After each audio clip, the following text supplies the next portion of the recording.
Yippee! I have returned, ladies and gentlemen. I took a break. I took a little bit of a hiatus because, first off, Lent. So I decided to really make sure that I was locked in. And also because I honestly just needed a break from all of that to spend more time with the fam. I got a lot of obligations as a father and a husband and whatnot. And today is going to be a chill stream. Now we're still going to learn. We're still going to do educative things. Also joke around, and maybe even react to some things, and then react to some. I have things lined up for reaction today.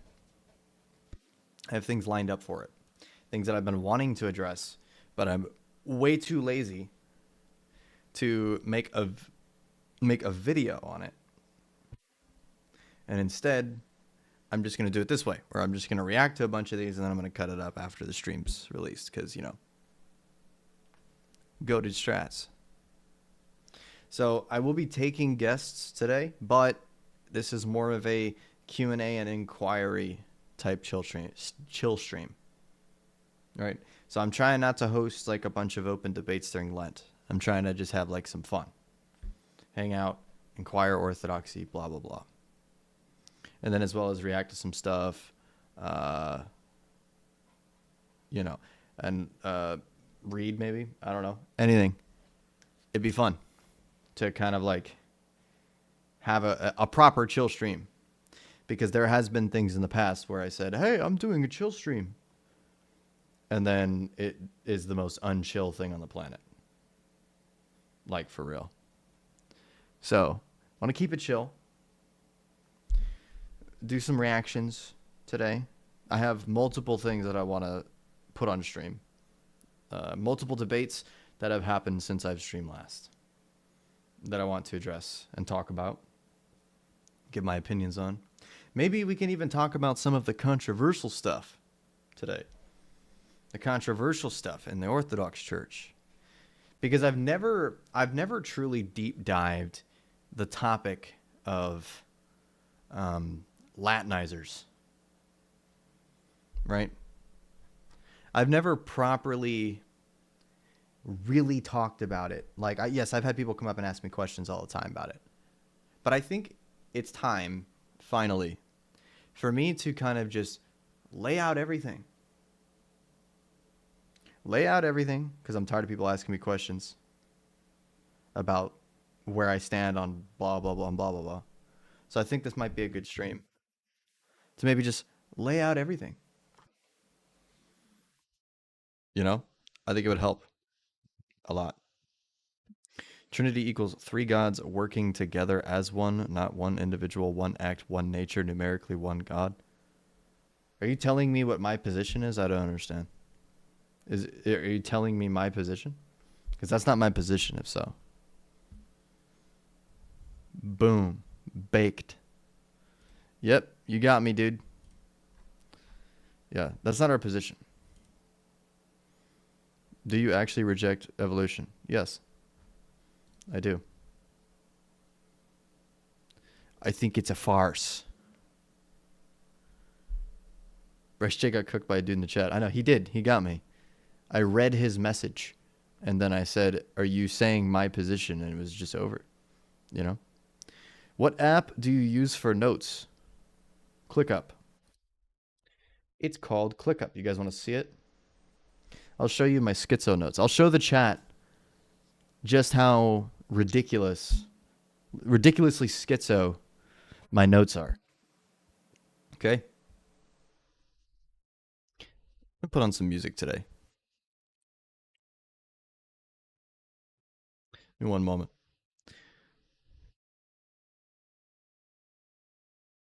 You say, how do we explain formal constituents? A formal constituent is just a property that formally constitutes, right, or properly denotes a person. It's something that picks them out individually from another. That's what a formal constituent is. I am a creationist. Sorry, I'm trying to find the thing that I needed.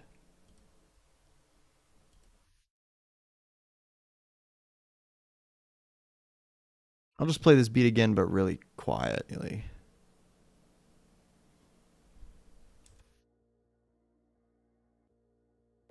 Oh, I love this beat so much. It's free.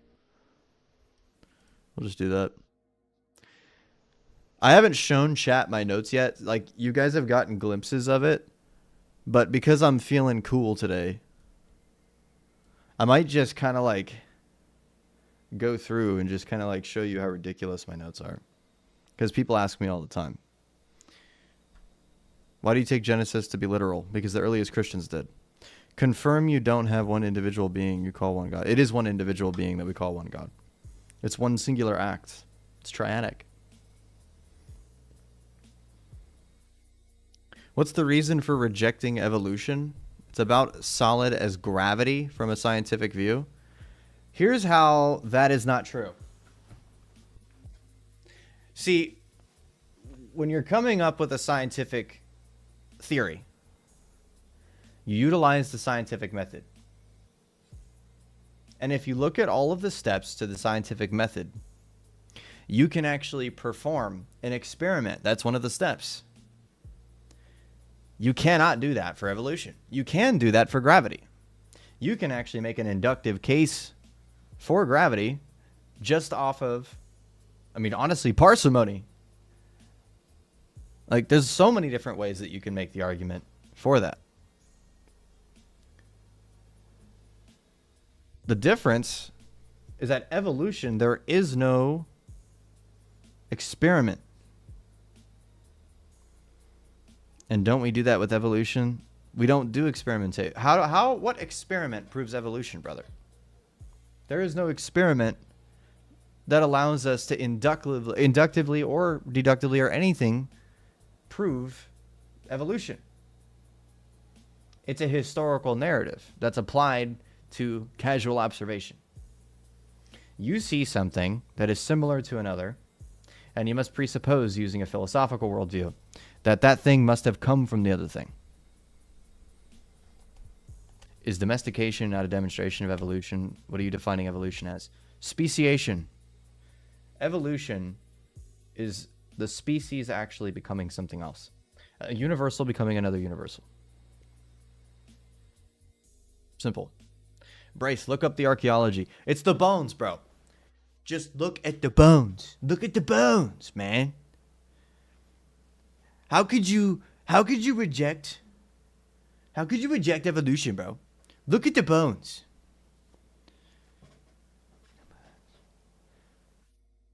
Check the bones, dude.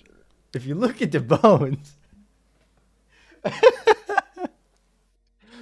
Oh man, every time, bro. Every time. That's so funny. Do you also believe the flood was global? I do, yeah. I just don't believe that it covered every single landmass humanly possible. So I believe that there were probably, like, for example, in the area of, like, Mount Everest, I think that there could have been land still, right? But that's not where Noah was instructed to sail, of course, on the ark, where he was brought. Bryce, the fathers made mistakes, my guy. What is the? I don't care if the fathers made mistakes. I believe the earth is young. I'm a creationist. I think that science makes mistakes all the time. And it's not even science, actually. Where they make mistakes, in my opinion, is not science. It's always a pseudoscience, usually, when they make big mistakes, like historical narratives without proper evidence. Can you rise me? Yeah, I'm answering Q&As. If you guys want to come up here and ask a question, you're welcome to. Or hang out. I don't mind. I'm just not doing like a bunch of open debates. Requests are off. Did I get banned? Hold on. Multi-guest. How are the requests off? Give me a sec. How about now?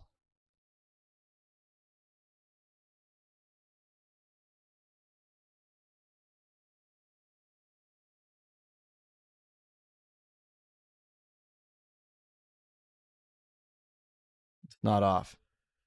Oh, okay. I was so confused for a second there. All right. Oh, shoot. No, I was just checking to see if the requests were off. You can drop Yeah. it. All right. Yep. What's up, Jamie? Brother, you need to come to Islam Why? because your Bible teaches false things. How do you know it's false? Because it says it's false. The Bible claims it's false. Well, I should have phrased that. Because it doesn't make any sense at all. It's not coherent. What makes it not coherent? What makes the Bible not coherent? Yeah. The worldview you have to hold to if you accept the Bible to be the case. Like what? Yeah, you have to affirm three gods. Can you prove it's three gods? Yeah. Go on. What type of yeah, I can. What type of Trinitarian are you? Monarchical. Okay, and would you affirm that in the mind of God, there's a real distinction or only a conceptual distinction? In the mind of God, there's a real distinction. What? Like to God, to God, are the persons like really distinct to Him? Yeah. Or are they only conceptually distinct? They're distinct in reality. Yes. Okay, so God recognizes the persons as actually distinct. I mean, God knows that He is three persons. Sure. That wasn't the question I asked.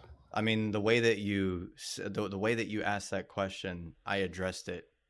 So I don't know how that somehow didn't answer. In the Do you mind, even understand okay, what I said? To God, in the mind of God, are there actually three persons, or are there conceptually only three persons? When you say in the mind of God, are you talking about like the way that God perceives Himself, or are you saying literally just in reality? What God perceives Himself to be. He perceives Himself to be three persons. Sure. Okay, There's one mind that's actualized by three persons, so He would be perceiving Himself as three. Okay, so so in the mind of God, okay, perfect. I have a question. So are actual distinctions to God real distinctions to us also? A real distinction to God. I asked you, dude. You just flipped your point. You just flipped your I'm point asking into a another thing. No, let me point? explain, because I asked you to clarify this because I assumed you were going to do this. I asked you, are you just talking about in God's mind, or are you talking about God's mind as in reality? And you said in God's mind, right? So then when I said, yes, in God's mind there's three persons. Sure. Now you're asking me if there's a real distinction between us and that mind? That's not what I asked. That's exactly what you just asked. That's literally not what I asked. Go again. The question was, are all things of God, all things that are true of God, are they going to be true of us? All things that are true of God are going to be true of us?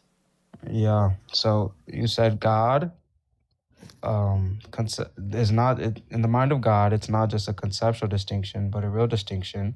Okay, so is it going to be a real distinction to us because it's a real distinction in the mind of God? The reason why it's real in the mind of God is because it's real. There's actually three persons. So yes, it's going to be real to us. That doesn't even make sense why you'd ask that afterwards. If it's real in the mind of God, then that means that it is something that actually exists. Therefore, the distinction exists prior to the human intellect, of course. Okay, perfect. So everything true of God is going to be true of us, correct? I mean, I don't know how you're exhausting everything. All things that are true of God is gonna be true of us. When you say true of us, what does that mean? Okay, for example, if God viewed the persons as conceptually distinct, they would be conceptually distinct to us and also Him.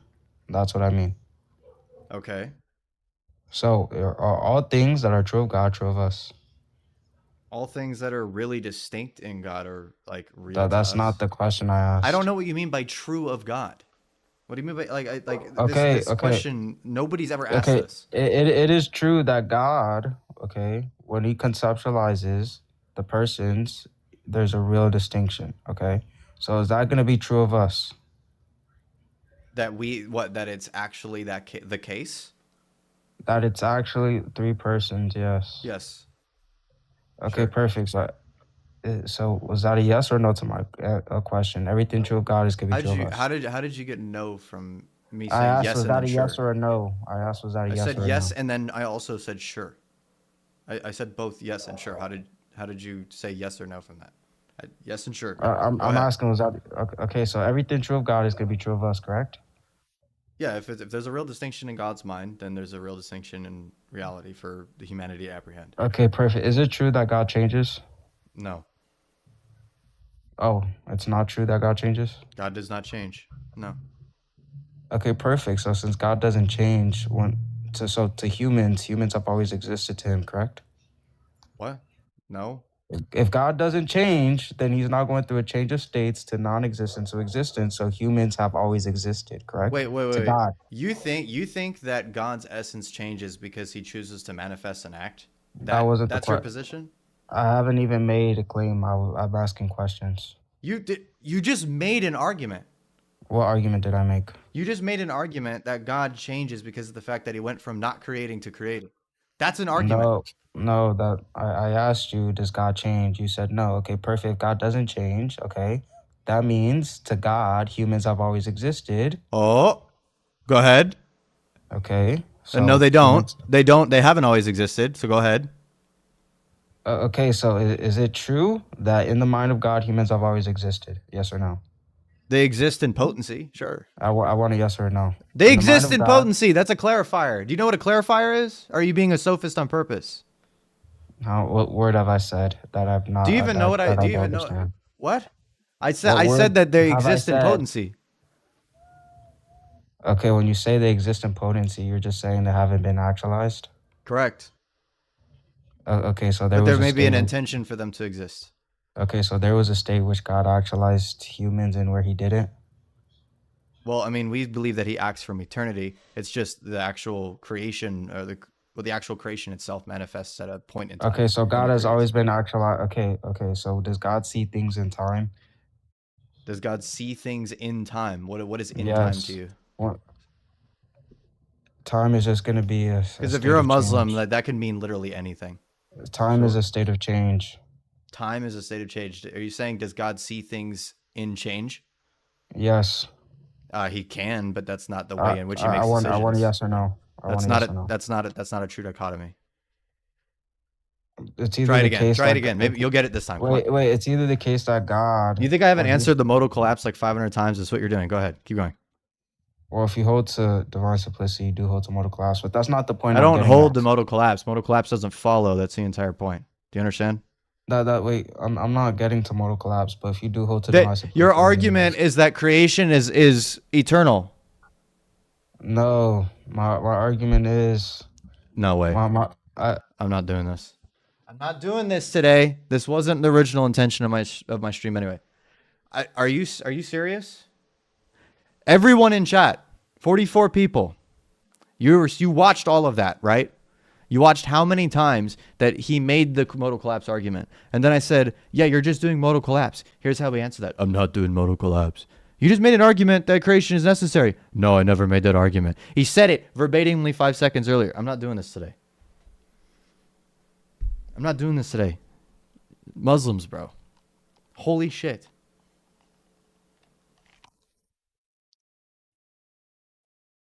Already got me. Dude. What's up, Mia? Hey, Bryce. Blessings. So I had a question. So we were talking to some Catholics on Discord earlier, right? Mm-hmm. And they made the claim that obviously, like when we had the original ecumenical council and they defined the Nicene Creed, and then the Catholics later on would have changed the wording of the creed through the Pope, correct? And so they would argue, well, this is what they were arguing. They were arguing that the understanding of the Filioque was always there. However, it was added clarification, is what they did. They didn't change the understanding, they just added clarification. I mean, them saying that they added clarification is kind of irrelevant to the entire point. Because all of the fathers, especially after the Council of Constantinople I, after they had accepted Constantinople I, they referred to the Creed of Nicaea as the Constantinopolitan Creed. So at Ephesus, when they actually said that you cannot add to the faith in any degree, right? Do you know the reason why that was declared at Ephesus? Why they say you can't add to the creed? No, no. Because of the fact that the people at Ephesus that were on the side of Cyril were trying to add the word Theotokos to replace the Virgin Mary in the creed. Right? They were trying to change it to where we say the words Theotokos in the creed. That was one of the things that they were trying to do. And they decided not to do that. And they said, no, we're not going to change anything in the creed. We're not going to add to the creed, like all these things.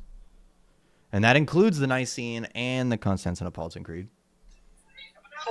So you're saying not even wording was supposed to be removed from the creed. No. So we weren't supposed to add a different wording, and we weren't supposed to add different words. Yes. Because when Okay. it talks about the Nicene, like, because at the Council of Ephesus, they did make that very specific argument that you cannot add to the creed. There's no way in which you can add anything to this creed, even if it's correct. That's the best part. Even if it's correct, because Okay, the so that's Theotokos isn't even wrong, or Theotokos isn't even a Yeah. wrong thing to say, but adding to the creed is wrong. So either way, it's still not correct, right? Because they still added to the creed, even if hypothetically the Filioque was true. They still made a mistake. Either way. Okay, so how would you prove that the understanding of the Filioque wasn't originally there? So they were saying that because it said one thing, just because it wasn't what's the word? Basically they were trying to insinuate it was kind of vague, like the wording in the original creed, right? And so they added this extra thing because they were combating Arianism, right? And so my whole thing was, okay, so even if the wording was correct, how do we prove that the original understanding when they first validified the creed was the Filioque and not, what we say as Orthodox? So you're asking, like, how do we show that our position is the case historically, or? Yeah, like how, like for us to show that the understanding wasn't originally the Filioque as they articulated today. Oh, You there's see what I'm multiple saying? different books that you can actually read on this topic that actually kind of like walk through this a lot. The best work that honestly I think that you can read that goes the most in depth with this kind of thing is by a man named Adam Zornikov, and it's called "On the Procession of the Holy Spirit and the Procession of the Father Alone, or Procession from the Father Alone." It's over 1,200 pages. And it goes over every possible thing that you could think about historically with the Filioque. Quotations from the fathers, logical arguments, councils, right? Documents even from their own theologians, showing that most of the arguments that they have for the Filioque that necessitate it are actually refuted by their earlier theologians, things like that. Right? That is the best work for it, in my opinion. It's extremely extensive. It's in my Discord server in case you're in there. I don't think I'm in your Discord server, but I'll check out your server. Okay. And yeah, because they were trying to make the argument that our understandings are essentially the same. We're just wording it differently. And I'm just like, No. how would that be possible if we're disagreeing? You know what I'm saying? But yeah. Yeah. Yeah, no, it's not. It's not a wording thing. I promise you, it's an extreme theological stress. Facts. But thank you, Bryce. That's what I was asking. Thank you. I'm gonna read that and then I'm gonna get back to you. Good thing. By the way, just to clarify for anybody who's in chat, I'm not doing debating tonight. I'm trying to do a chill stream where we all hang out, do a Q&A, and do some reactions. I'm trying not to do a bunch of debates on Lent. I will answer questions, but I'm not trying to host open debates during Lent. So I'm sorry if I'm disappointing you in that, but I did say that from the beginning, and I did say that on my post before I started streaming. There we go. For anybody who is curious about that work that I just said, this is a work that I've been recommending for a while. If you really, really want to get in depth on the Filioque and really, really get into the patristic part of it, get into the logical argumentation, all that kind of stuff, right? Adam Zornikov's work on the procession of the Holy Spirit from the Father alone. 1,200 pages, my friends, and those letters are small on each page. It's a very big book, but it goes over every possible argument you could think of.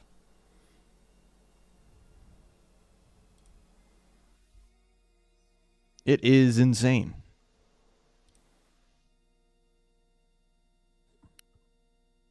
Hey, what's going on, Bryce? What's up, man? Hello, Not Bryce. Oh, What's up? not much, man. I don't know if you remember me from a while ago, but I told you I was getting baptized. I actually got baptized and chrismated, but Yeah, you that's used not to. You used to be. Your name used to be Russ, right? Yeah. Mm-hmm. So yeah, I recently got baptized and chrismated, so it's been awesome. That's legit. Yeah. Glad to hear that. I was wondering, do you know the specific arguments that the fathers used against Sibelius? Yes. So one of the main reductios that is used by, I think it's St. Augustine. Let me see here real quick. St. Augustine talks about it in Arianism and Other Heresies. That's a book that he wrote. So a lot of the fathers referred to it as just On Heresies. Oh, yeah. And in the Sibelian work, he basically has to make he basically makes the reductio of Patripassianism, because Sibelius actually wasn't a Patripassian, which, do you know what that is? No. So there's different types of modalists, and some of them are worse than others. The really bad ones are the Noetians. Those are... that guy was before Sibelius. He was kind of like the teacher of Sibelius. And Noetus believed that the Father himself died on the cross. Yeah, that's the kind of people I talk to in these days. So you talk to like Noetian the oneness modalists. dudes. Yeah. Okay. So yeah, that's more Noetian. The reason why I'm saying it's not really Sibelian is because Sibelians were a little bit more Nestorian in their Christology than Noetians were. Because they would say that Jesus, in a sense, is another person, right? Sibelius was a lot more, at least according to, oh man, I can't remember his name. Saint Epiphanius, I think. Saint Epiphanius and his Panarion. Epiphanius? Or Epiphanius. Yeah, I'll look. Yeah, they have different views, right? Like different modalists have different views. But if you're talking, if you want something to actually refute them that's super early on, you can read Saint Hippolytus of Rome. He has a work called Against Noetus. Really? Yes, where he literally just specifically goes against against Noetians. I don't know how much of the work survived, but I have multiple quotations from it from some of the fragments. I don't know if the entire work is available, because Patripassianism was a really, really old heresy that didn't exist for very long. So the fact that it's rising against Noetus, yeah. Advent has it. Okay. It's pretty small, though. It's pretty small. Is it not the... Hold on, let me see. It has 18 parts. Yeah, honestly, I think that this would be pretty good. Okay. Right, yeah, because like this goes through scripture, this goes a little bit through logic too. And Saint Hippolytus is a very, very old church father. Like this is like the early 200s when this was written. Really? So like this is like peak pre-Nicene theology. Heresy. Yeah. Yeah, the dudes that I usually find myself arguing with, they're like don't want to admit it, but they're like hard Nestorians. Zay probably knows what I'm talking about. The dudes are like, they turn into like hard Nestorians, but they still think Jesus is the Father. Blackout to one. Oh yeah, I toasted that guy. Wait, let me see if I still have my dialogue with him. I got him to admit to two Jesuses. I got him to admit that he doesn't know why Scripture is Scripture. Is your God one person or three persons? And then you know what he asked me after? I did the first 10 minutes of cross. You know what he asked me afterwards? What? How many gods died on the cross? How many guys died on the cross? It's so bad, bro. And then when I refuse to answer, It's I because he kept talks telling- so fast, bro. He talks Yeah. so incredibly fast. It's impossible to understand that, man, when he It's starts so going on. funny. Yeah, and then he like baby raged when I told him it was a loaded question, and Yeah. it was bad. Yeah, I'll read this tonight before I head to bed. Let's see. All right. Thank you, Bryce. I'm gonna read this later, and if you ever do another chill stream, I'll let you know what I think of it. Sure thing, bro. All right. Appreciate God it. bless, man. Have a great night. You too. Hello, Bryce. Peace What's of up? Christ be upon you. What's up, man? Earlier, I know you said you were not debating, and I Correct. respect that because it's Lent and stuff. I actually didn't know you guys celebrate Lent. Nice to know. Now, What denomination do you think I am? aren't you EO? You didn't think EOs celebrated Lent, bro? I never said. I just said I didn't know because I'm not EO. Okay. Aren't Aren't you I OO? didn't know. Am I what? Aren't you Oriental Orthodox? Yes. Come on, man. You don't know that? You don't know that about EOs? I didn't want to assume anything. I don't like assuming. Okay. So what's up? Okay. So yeah. Earlier when you were talking about the Filioque, the changing the creed stuff. Can you recite the Orthodox Creed? Do you have it memorized? The Orthodox Creed? Are you talking about like Yes. the Nicene Creed? Yeah, the Nicene-Constantinople Creed. Can you recite it? I mess up some portions of it, but I definitely You don't can. have it memorized word for word. I do. I get some of the later portions of it incorrect still. Yeah. Can we hear? I think it's gonna be great for Lent. Are you just doing this to me on purpose to like? It's confuse- Lent. like, what- It's what? Yeah. Again, I'm not I wanna gonna hear do, the I'm not gonna do a Orthodox creed. prayer. I'm not gonna do a prayer on stream. I don't ever do those on stream. No, you don't have to pray. I'm not asking for a prayer. I don't know, man. This feels weird. I don't know why you're asking me to do that for no reason. Nobody's ever asked me to just do that. Like, it sounds like you're trying to put me on the spot to like do something. No, I just want to hear the Orthodox Creed because I You know know you're it. Orthodox. You right? affirm it. I do affirm it 100%. So why do you and I care if memorized I do it? This feels off. Hey man, I was just I was in the Lent spirit. I thought you might have wanted to recite the creed. Okay. So I didn't hop on I my can have stream you to get. Okay. All right. I don't know. Look, guys. I don't know if it's just a vibe, but that feels really off and weird, and I don't like it. Like I'm not a jester, bro. Like I don't know what that was. Hello, how you doing? Yeah. Again. Oh yeah. What's up, man? Oh yeah, that seemed a little off. I'm not gonna lie, but It was just weird, and like that's the only reason why I didn't want to even give that to him either, because like it's freaking. No, I'm not saying it's weird to say the creed. I'm saying it's weird to basically just attempt to approach. Like, were you trying to like verify that I'm actually Orthodox? Like, do you want me to send you like pictures of me being baptized, or like do you want me to show you my certificate and stuff? Because like I can show you all of that. I literally admitted to you humbly already that there's parts of the Nicene Creed that I still mess up. I didn't want to mess that up on stream. I feel like that would be, I feel like that wouldn't be kind of disrespectful, you know? Because I do mess it up sometimes. I'm not good at memorizing creeds and sayings, right? Like I'm not good at things like that. It's actually one of the things I'm extremely bad at.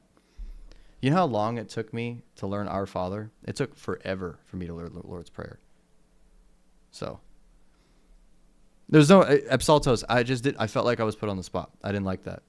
I feel like that's just kind of weird when it's like I'm right here in front of all these people. You know, I got like people on YouTube, people on TikTok. Like if you want to help me learn more, I guess practice the Nicene Creed, you can do that in private with me. How about that? But I don't do things like that when I'm on stream. You know that. Because like I can recite the mass majority of it. I just don't ever usually do things like that on stream because I think it's just strange to kind of like, I don't know, display your knowledge in that way. I don't know. It feels weird, man. I'm sorry. What's up, Apple user? What's going on? Yo, so how you doing? So how do we understand? I think it was Mark where he did another hour. because there's other places in the scripture where he genuinely did not know stuff, yet Peter says that he knows all things. Well, I mean, like him saying like he doesn't know something, and then certain sections where it says that he knows all things, right? That's kind of a demonstration of like his two natures. Now, granted, he's not completely ignorant like in his human nature, but rather his divine nature or his divine mind, right, provides knowledge to the human mind, right? This is a process of perichoresis is what it's called. So like when it says like the son doesn't know the hour, he's saying insofar as just natural knowledge per possessing human nature, right? Like that's all that would basically just be saying.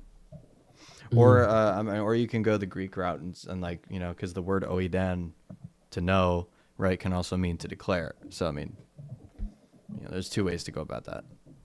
And one more question. How do you know, like, one of my doubts, have been like, how do you know that the scriptures are not like corrupted? Well, because the earliest manuscripts that we do have and the earliest books that we do have that are fully compiled are the same ones that we still have today. And we also have them as well, especially like the New Testament, for example. We have many, many, many manuscripts, especially from like the Dead Sea Scrolls, of entire books completely preserved of the Old Testament, kind of like showing the entire story. And just in the church fathers alone, from the 1st to the 3rd century, you could easily compile the entire Bible off of that, just from their quotations of the Bible. Oh yeah. How many quotations we have again? I think it's like 33. Oh, it's 33, a crazy number. It's a crazy number. I don't know. 33,000, something like that. Yeah. Well, okay. I mean, does the church fathers, talk about, like, can scripture ever be corrupted, or does Christ ever say scripture cannot be corrupted? Like, Well, I mean, like the scripture. So the scripture and the church are something that's molded together, right? And so it says in Matthew 8 and Matthew 18, I think it is. Yeah, Matthew 18. It says that Satan cannot prevail over his church. If the Bible became corrupted, right, then that means that the church becomes corrupted. Does that make sense? Yeah. So. Yeah, brother, what I would, if you don't mind me interjecting really fast, is it'll take some legwork, but do the genealogy of the church. So go back to the apostles and see what they taught, and then from there see what the preceding church fathers taught. And what you will see, especially in Orthodoxy, I can't speak to many churches, especially Protestants, no offense if y'all are out there, but it was really up until that time that there really was no change. And you really have to think about in the context of the different countries these people were in. So obviously, they didn't have email and stuff like that, but they all taught the exact same thing. So I truly believe that really reflects the truth and that we're speaking about right now. And I'll put myself on mute. God bless. Thank you, man. Yeah, and I'm sorry, but I appreciate that. And the reason I've been down on that is because, like, people like different religions also be like Mormonism and what else? Islam also says like it's just corrupted. So I mean that just triggers like a little doubt in me because it The just problem sometimes is that like when they say things like the scripture is corrupted, right? You think that if you say, "Hey, it's corrupted," do you think that in order to be able to make a claim like that, you have to have the original in some way? Yeah, I mean, where's that Injil at, bro? Yeah, so basically heretics will back up other heretics is what's going to happen. I think he's talking like Islam. I think he's talking about like Muslims saying like the scripture's corrupted and whatnot. Oh, no, I know what he means. But when it really comes down to it and you do research, Joseph Smith and Muhammad, it's basically the same story all over again. What is happening to my stream tonight, man? It keeps disconnecting. It's so weird. I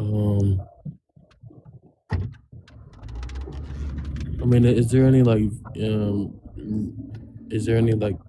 videos you guys recommend? Any like church fathers that talk about these type of things, if there are? Talks about the scripture. Like it's not like it's not like corrupted. Oh, yeah, you can actually look at people like Saint Irenaeus of Lyons. He writes about that in Against Heresies. He does write about the scripture and how it's not corrupted and it's perfect. Yeah, that's a very chewy book, by the way. Yeah. Very chewy. It's yeah. And video. What about like a video? Like, do you recommend, or do you just recommend that specific church father?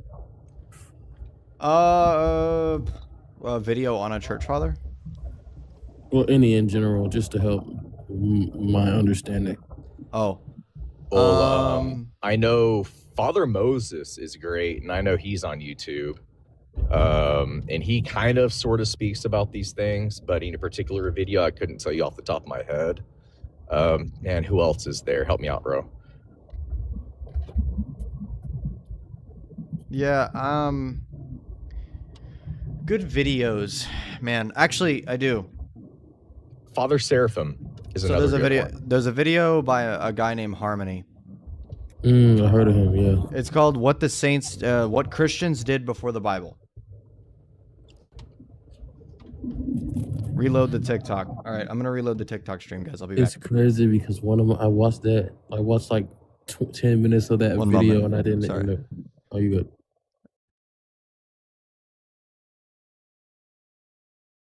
How can I live forever? What?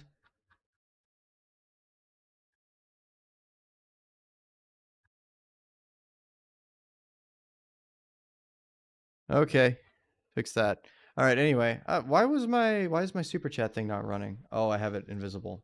There we go. Uh-oh. Atero Coda 3590 super chatted $5. Just went through Metropolitan Calistosware's course on salvation during a catechism class, and he condemned Protestant PSA. Based where W. Nice. You know, I've always wondered the delineation that's made between like our understanding of substitutionary atonement and then like Protestant PSA. Wow, dude, TikTok's actually cooked today. I literally can't stream. This is insane. All right. Well, guys, I guess it's YouTube today. I don't know why. That's fine. The stream's going to be 1,000 times calmer. Let me go ahead and tell everybody in the Discord.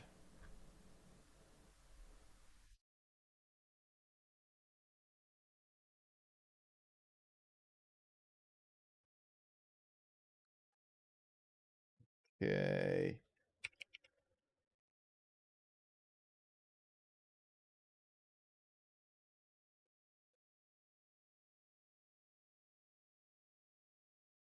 Make a post as well.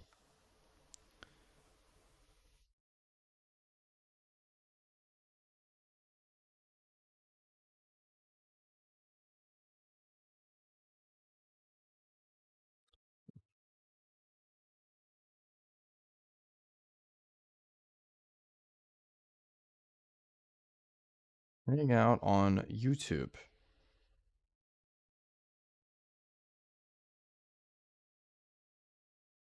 There we go. All right. I posted it on TikTok for people. Yeah, dude, it's bugging terribly. YouTube special stream tonight, guys. You guys get me all to yourself.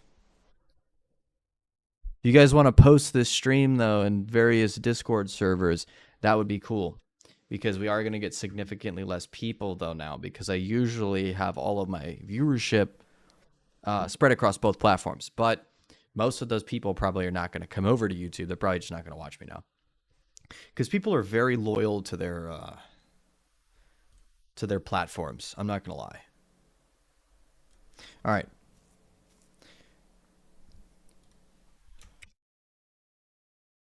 Okay, so here's something that I want to do. I've been wanting to kind of like get invested in talking about this, to kind of just like lay all this out. Because there's a lot of people that don't understand the Latinizer problem or the diorite problem or whatever people call it. Okay? Because there is a divide in some way, shape, or form between people. And a lot of it is a misunderstanding. Uh-oh. Never stressed. Sorry. A lot of it is a misunderstanding. But some of it also isn't. Some of it is pretty different. And it depends on the topic. All right? So what I'm going to do is well, first off, actually, I did promise that I would show you guys my notes. So I am going to do that. Because you guys did ask for that to kind of just see the way I lay out my schizo notes. I do want to show that to you.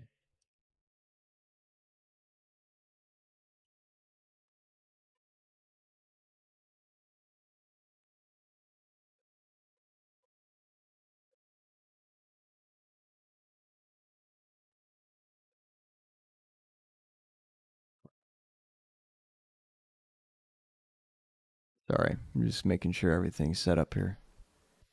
But the stream probably won't be like full length because I'm not trying to do like stupid long streams, especially during Lent. But I do want this to kind of be fun.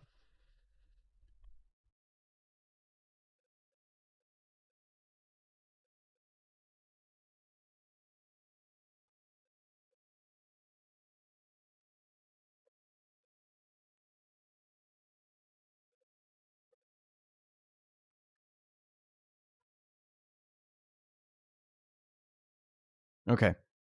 So, yeah. What? The Blacker Knights and the Diorites. Yes. I'm going to lay out the entire issue and the way that it started and where it's at. But first, let me show you my notes. I'm sorry. I'm really all over the place today. So this is the app I use called ClickUp. And I love it. Okay. Most of the stuff that's kind of like in here is not exactly like stuff that I have a ton of stuff on, except for this, right? In the contemporary section, I got people like Dr. Bo Branson, Father John Romanides. Don't get mad at that one. I can see the Blacker Knights already. Their ears are twinging at that one. I know they're mad. I'm not fully in agreement. I'm kidding. I understand that there was mistakes made, and I'm going to get to that as well, and my opinions on all of that. Joseph Schmid, Father Stephen DeYoung, Adam Zornikov, Foes Publications, Father Christos Malayas, Michael Rene Barnes, Roberta C. Chestnut, John Poinsot, who's a Thomist, or some people know him as John of St. Thomas. Hans Van Loon, Eric Pearl, Yoel Natan, a lot of the more contemporary people. Oh, this is my notes, Sola. People have been asking to see just my notes and the way that I kind of like do apologetics and what I read and what I look at, just like in general. So that's the contemporary section, but where things get schizo is here. This is my church fathers section. So in terms of, we have pre-Nicene fathers here, right? And then you can like click on any of these, and then there's quotations with topics, because this is kind of like how I've read the works over time, is that I would read the works, right? And then I would take certain sections of it and be like, this has to do with this part here.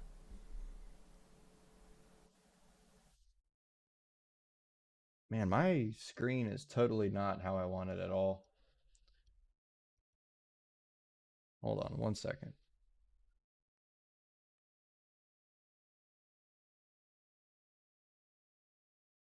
Okay. Wait, what?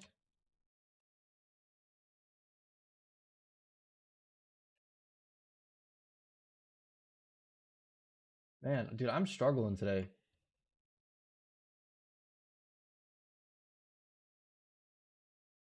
All right. There we go. We got it. Okay, whatever, dude. I give up. This is crazy. Let me just turn my camera off just so you guys can see it all. So you can see down here, right? You basically just got like all of the fathers that I've read, the topics on them, specifically where they quote certain things, especially people like Justin Martyr. We got people all the way down here, and then the post-schism section is where I got all the. Oh, okay, hold on. Thank you, honey. Sorry, my messages aren't currently glowing right now because I have it on streamer mode, so it doesn't constantly show you on the screen messaging me. But the post-schism section here is where things kind of get crazy, because I went crazy when I first discovered all of the post-schism theology from the Orthodox. And I started out with St. Gregory Palamas. He was kind of like the first one that I read, which now I'm kind of thinking that's a really dumb idea. You should show the St. Dionysius. Okay. Just to show that I'm not a shill. Okay. I'll show my notes on St. Dionysius. Where is he at? It's in here somewhere. St. Dionysius. We got On the Divine Names. We got tons of freaking works here. Or we got tons of quotes here. All right. Contra Filioque quotes, actually. Uncreated Energies. Nous. Worship. Apophatic Theology. Contra Thomism. Right? Like things that I put things on the bottom that kind of like say what this quotation is about from this work. And then I kind of put it in there. And then I say like, oh, this is where he says this. This is where he says this. This is where he says this. These are earlier quotes. That's why it says pseudonym. I stopped having that opinion.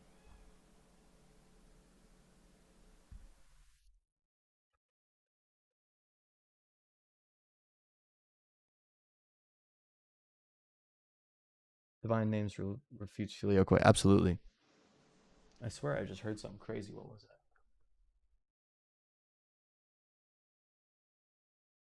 I heard like a loud yelling or something. We got On Divine Union and Distinction.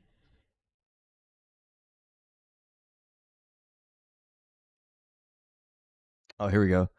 Arakota for $10. Thank you very much, brother. I appreciate that. Also, Nathan, thank you very much for the 5. He says, Bryce is back. Love you, bro. Reminder, we want the stream on arguments for God one day. Yes, absolutely. That does intend to be one of my lectures. For $10, though, Arakota, he says, sent you General Ware's course, and it shows Protestant PSA separation from the Son and hell from the Father. Oh, yes. Yeah, that we don't accept that. Yeah, we do not. Yeah, the separation from the Son and hell thing, that's not, no. And I'm going to help you understand like a lot of the controversy stuff, but Latinizers do not affirm the actual separation of the Son. I promise.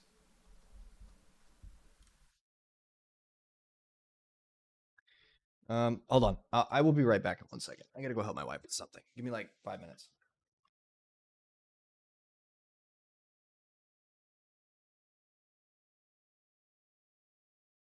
My dog is being very evil, and my daughter's trying to go to sleep.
Okay, I'm back. Yeah, no, I just said I had to go for just a couple minutes. Sorry. Having a little bit of a busy night, guys. My apologies. Okay. So yeah, we also have concerning good, light, etc., concerning being, concerning mind and wisdom. All the works of Saint Dionysius the Areopagite, the legend. But yeah, I got really big into the post-schism fathers. Joseph Bryennios. He's the teacher of Saint Mark of Ephesus. Saint Mark of Ephesus, of course. Saint Philotheos Kokkinos, the friend of Saint Gregory Palamas. Saint Gregory Palamas, Saint Gennadios Scholarios, which is one of my favorites, my favorite theologians ever. I've read almost everything that he has. That was at least everything that's in English. That's capable of being read in English. I have all the Palamite synods here. Well, 3 of them, because the third Palamite synod was kind of not very eventful. Saint Neelos Cabasilas.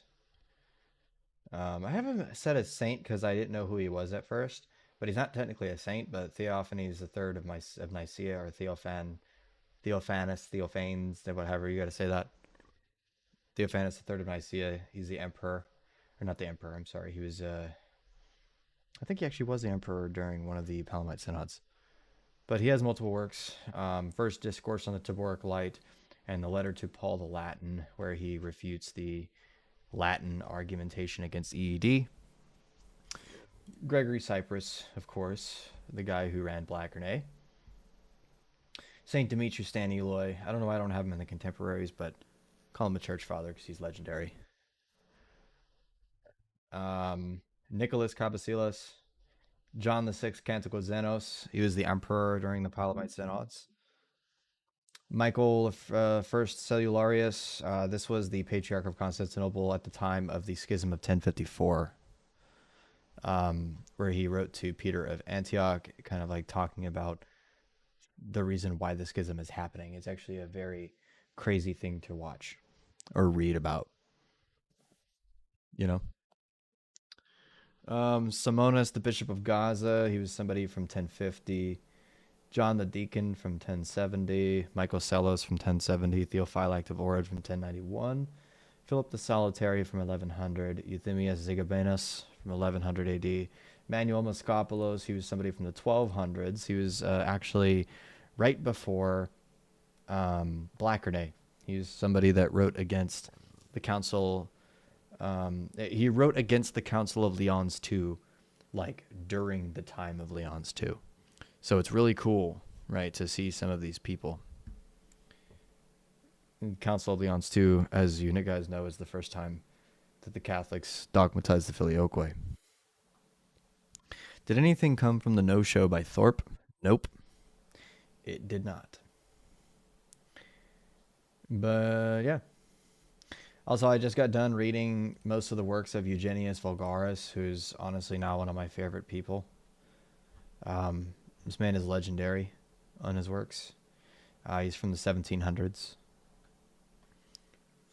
He's really awesome.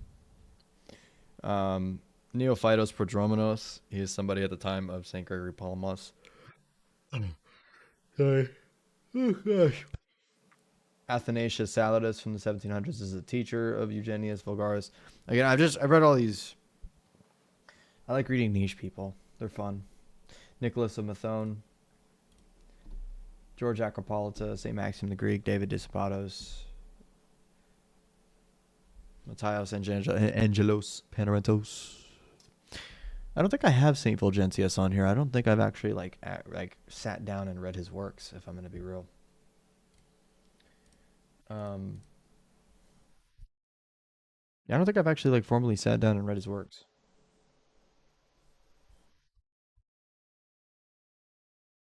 But yeah, I kind of want to explain a little bit, kind of like my journey, understanding this controversy problem.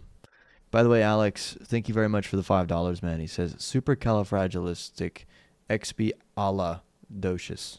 Thank you. You're a good man. Have you read Nestorius? I have.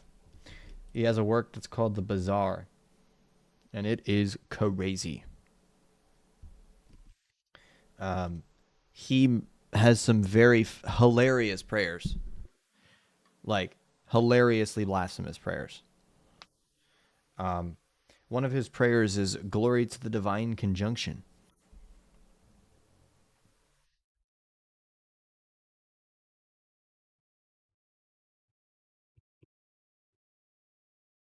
Yeah, he said that.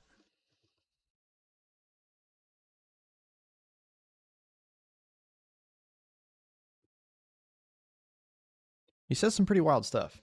I'm not gonna lie. A lot of people try to paint him as a not a bad guy, but I tell you what, he said some crazy shit. He definitely said some crazy shit. All right. So, anyway, I'm gonna do this thing here. May react to like one little thing, and then I am gonna probably go because my internet is not doing it for me tonight, and I don't know why. It's really strange because I was really happy to come back and stuff like that too, but the first stream back is just not doing good. It's the gins. The gins are in my computer. I think that's the problem. Them dang gins are in my computer. Well, actually, how about this? You guys choose. Do you guys want me to walk through this entire Latinizer thing now on this stream? Or do you guys want me to instead react to let's see here. I actually have a list, and you guys can pick which one you think is the most important. So Christianity... Oh. All right. So, yeah. So we either have the ability to talk about the Latinizer stuff, or we can do this instead, which these are things specifically that I picked. All right. This thing that's 20 minutes, it says how to destroy Christianity with one easy step. The Cathodox's video called Eastern Orthodoxy Condemned by Photius. Oh my gosh, look at this, dude. My freaking thing's just... everything's frozen, bro. This is insane. The gins are actually in my computer today. This is actually nuts. Oh. Rainbow Six Siege. Sorry, guys. Yeah, anyway, so it says Eastern Orthodoxy condemned by Photius. I haven't seen this yet, but this is Tim Poole versus Andrew Wilson on the nature of God. I'm no expert in Andrew Wilson. I do love him, but I know that he's not really much of a theologian, so I'm kind of really curious to see how he defends God. He doesn't normally do things like that. But this is another one. Okay? And then obviously we got this. I've only watched a very small portion of this, but this is Gnostic Informant versus Jay Dyer.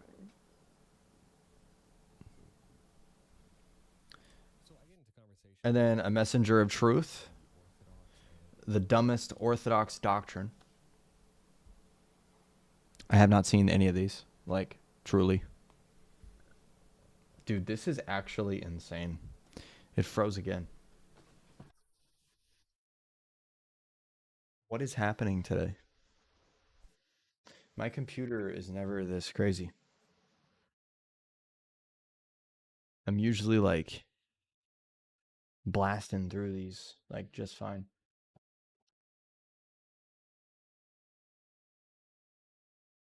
I don't even know if I'm still alive because everything's frozen right now.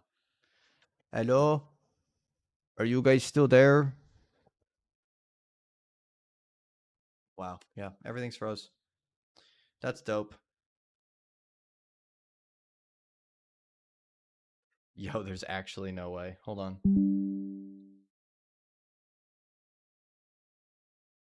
I legitimately have to fix this because now it's like, oh. We're back. We're back. Okay. Anyway. Final thing. Latinizer problem, describe it and discuss it, or react to the Andrew Wilson one, because that's the one I really want to see. So put a 1 in the chat if you want to hear about that. Put a 2 in the chat if you want to see the Tim Pool versus Andrew Wilson on the nature of God. And we'll make that the last 30 minutes before I got to dip. Latinizer. Okay.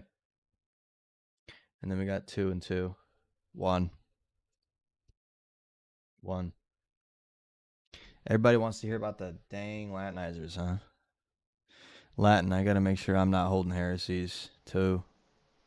1, 2.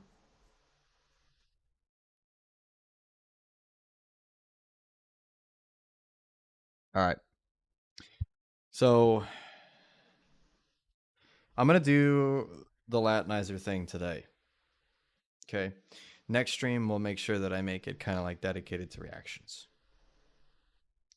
But here's kind of like how this all began. And this is from my research. I was not there when it became a problem, when this like first became a thing. I just want to make that really clear before I start talking about this. I was not there for the beginning. I do not know all of the personal interactions or how they occurred. This is just from what I've heard. This is just from what I've seen. And this is just from what I've researched. Okay? This issue is something that started kind of like around 2017, 2018, 2019, maybe even 2019. All right?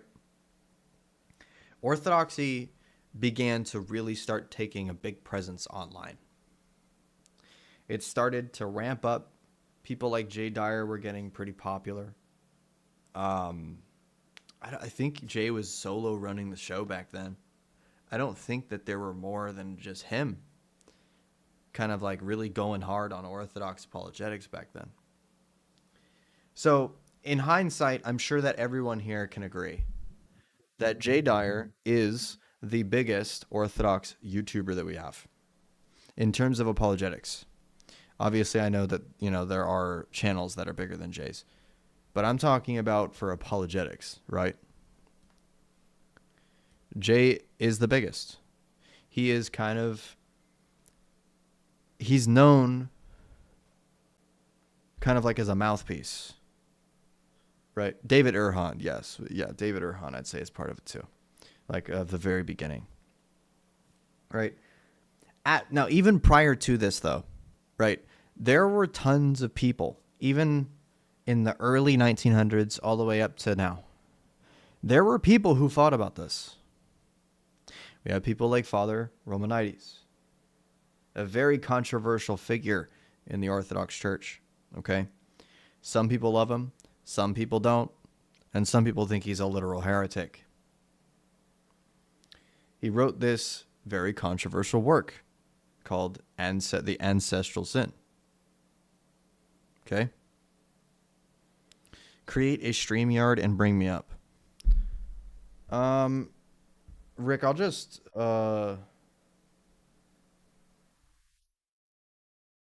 do this. Hold on.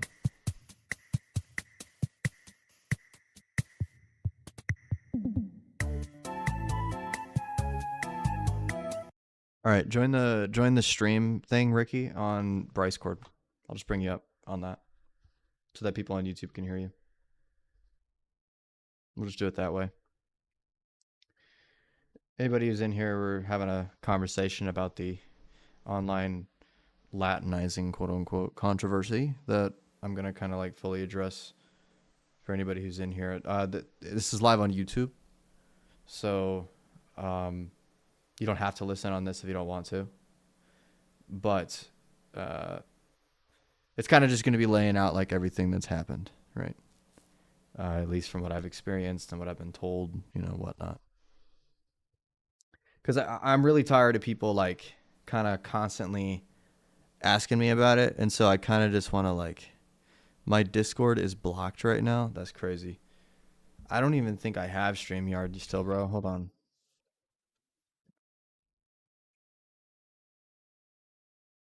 Like, I'm pretty sure I got rid of that. Hold on.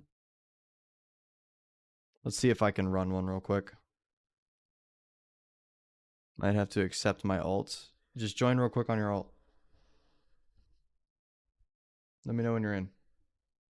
I'll put you in. What's up, Noah? How you doing, man? Father Stephen DeYoung pops in out of nowhere. Yeah, dude.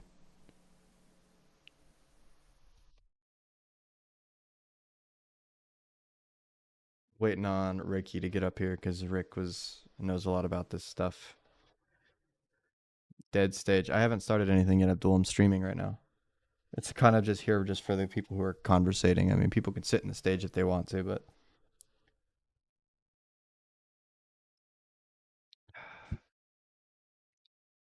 I'm going to be going over as much of the history of the Latinizing online problem as possible.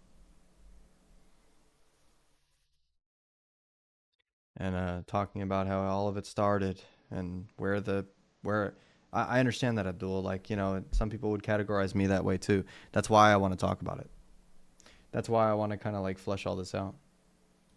Ice JJIV. Okay.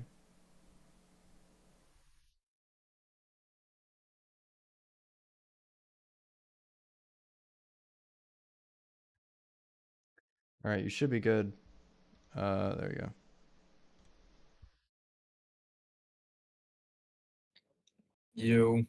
Yo, what's up?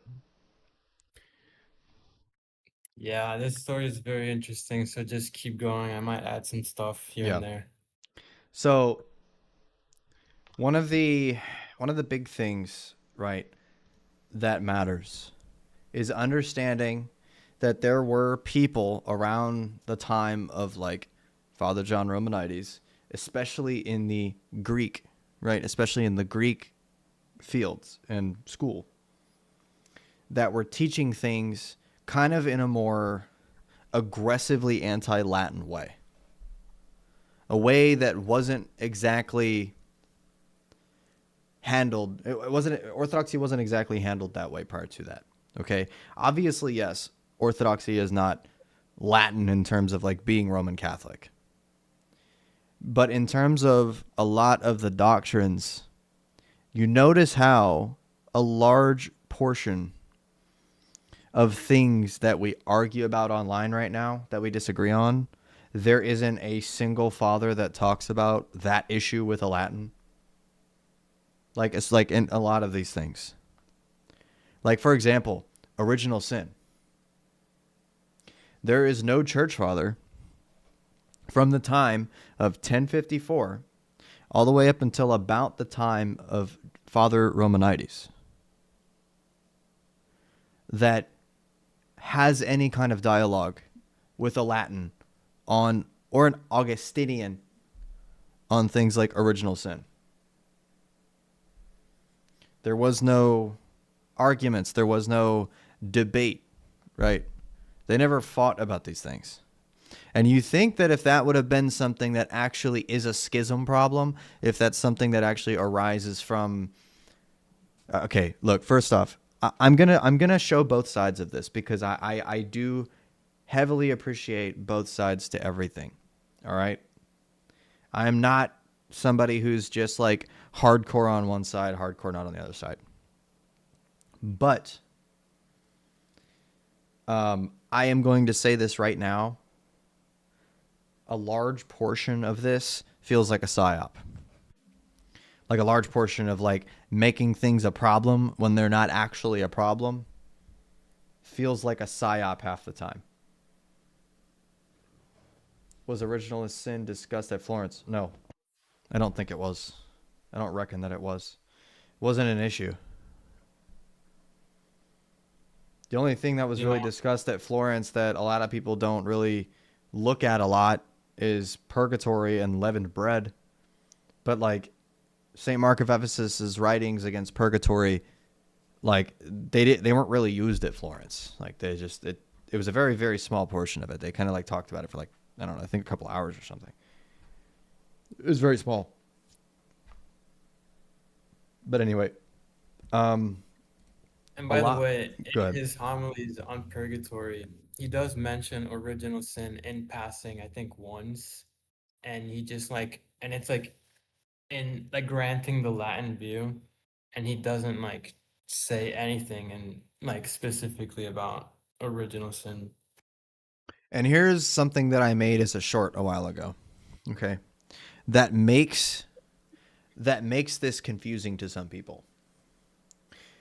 Because I've said this many times to people, and a lot of people look at me and they're like, "What do you mean by that, dude? Are you like, what do you mean by that?" If I say that I hold to Augustinian original sin, what I'm going to do a test in chat. If I say I hold to Augustinian original sin, what do you think that entails right now? If you don't already know. Obviously, if you really, really know Augustine, then don't say anything. But if you haven't had the time to actually read Augustine, like a lot, what do you think the first thing you think about is when I say I hold to Augustinian original sin? Liability, okay.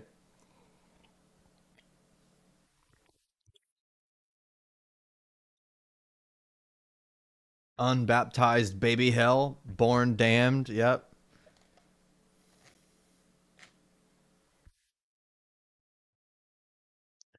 Limbo ninja, I don't know about that one.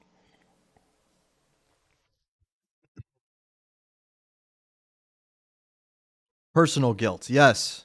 That's the one I was looking for. That specifically is the thing that I was looking for. At first glance, when I say I hold Augustinian original sin, a lot of people, they immediately say, "Oh, so you think we're personally guilty for Adam's sin?"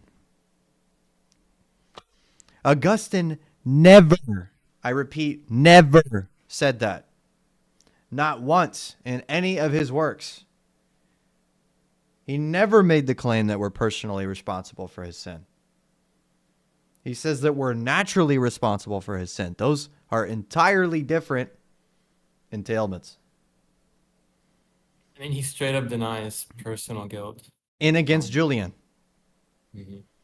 He verbatimly states that we are not liable personally for Adam's sin in against Julian, which is one of his main works that are utilized by especially the Western Church for their understanding of original sin. I mean, that's one of the big ones, dude. That's one of his big works. That's like City of God level. That's like Confessions level. Against Julian's big. And the thing is there a different word used for guilt when it means liability and culpability? Well, so like here's the thing, like if I say that I'm liable for the sin of Adam, if I say something like that, right? Being liable just means that you have to deal with those consequences. You're owed those consequences, right? They are something that are being provided to you because of X, right? Yes, yeah, Frank, I see that, yeah. Yes, riatus. And so the guilt, right? The liability, right? If there's nothing wrong with saying that you're liable for Adam's sin on its surface, because it's not because you're personally liable, right? You're naturally liable. You possess a nature which is liable. You inherited that, which then causes you to fall into your own personal liability.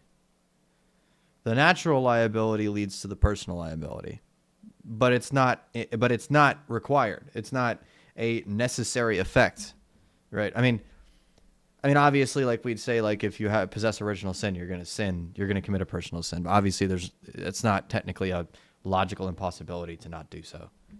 But you know what I mean. He says multiple times, right, in these types of things. So anyway, now that I've kind of got all that out of the way, let me kind of explain what I was going to go with, okay? Father Romanides wrote a work called The Ancestral Sin, where he makes it very clear that St. Augustine, that his theology and his soteriology was a different theology and a different soteriology than the rest of the church. And on the surface, right, if you haven't read a bunch of Augustine, right, you only read some of the quotations, right, which there's nothing wrong with that. All right. Like I do encourage everybody here to read Augustine. I'm always going to say that. All right. I'm not going to lie to you. Like people like Rick in here, people like DH is another guy that helped me with that. Even people like Autocratic, hilariously enough, because a lot of people like make jokes of how like militant Autocratic is against like Latinizers and whatnot. He was one of the first people to try to like convince me to like read him. Right.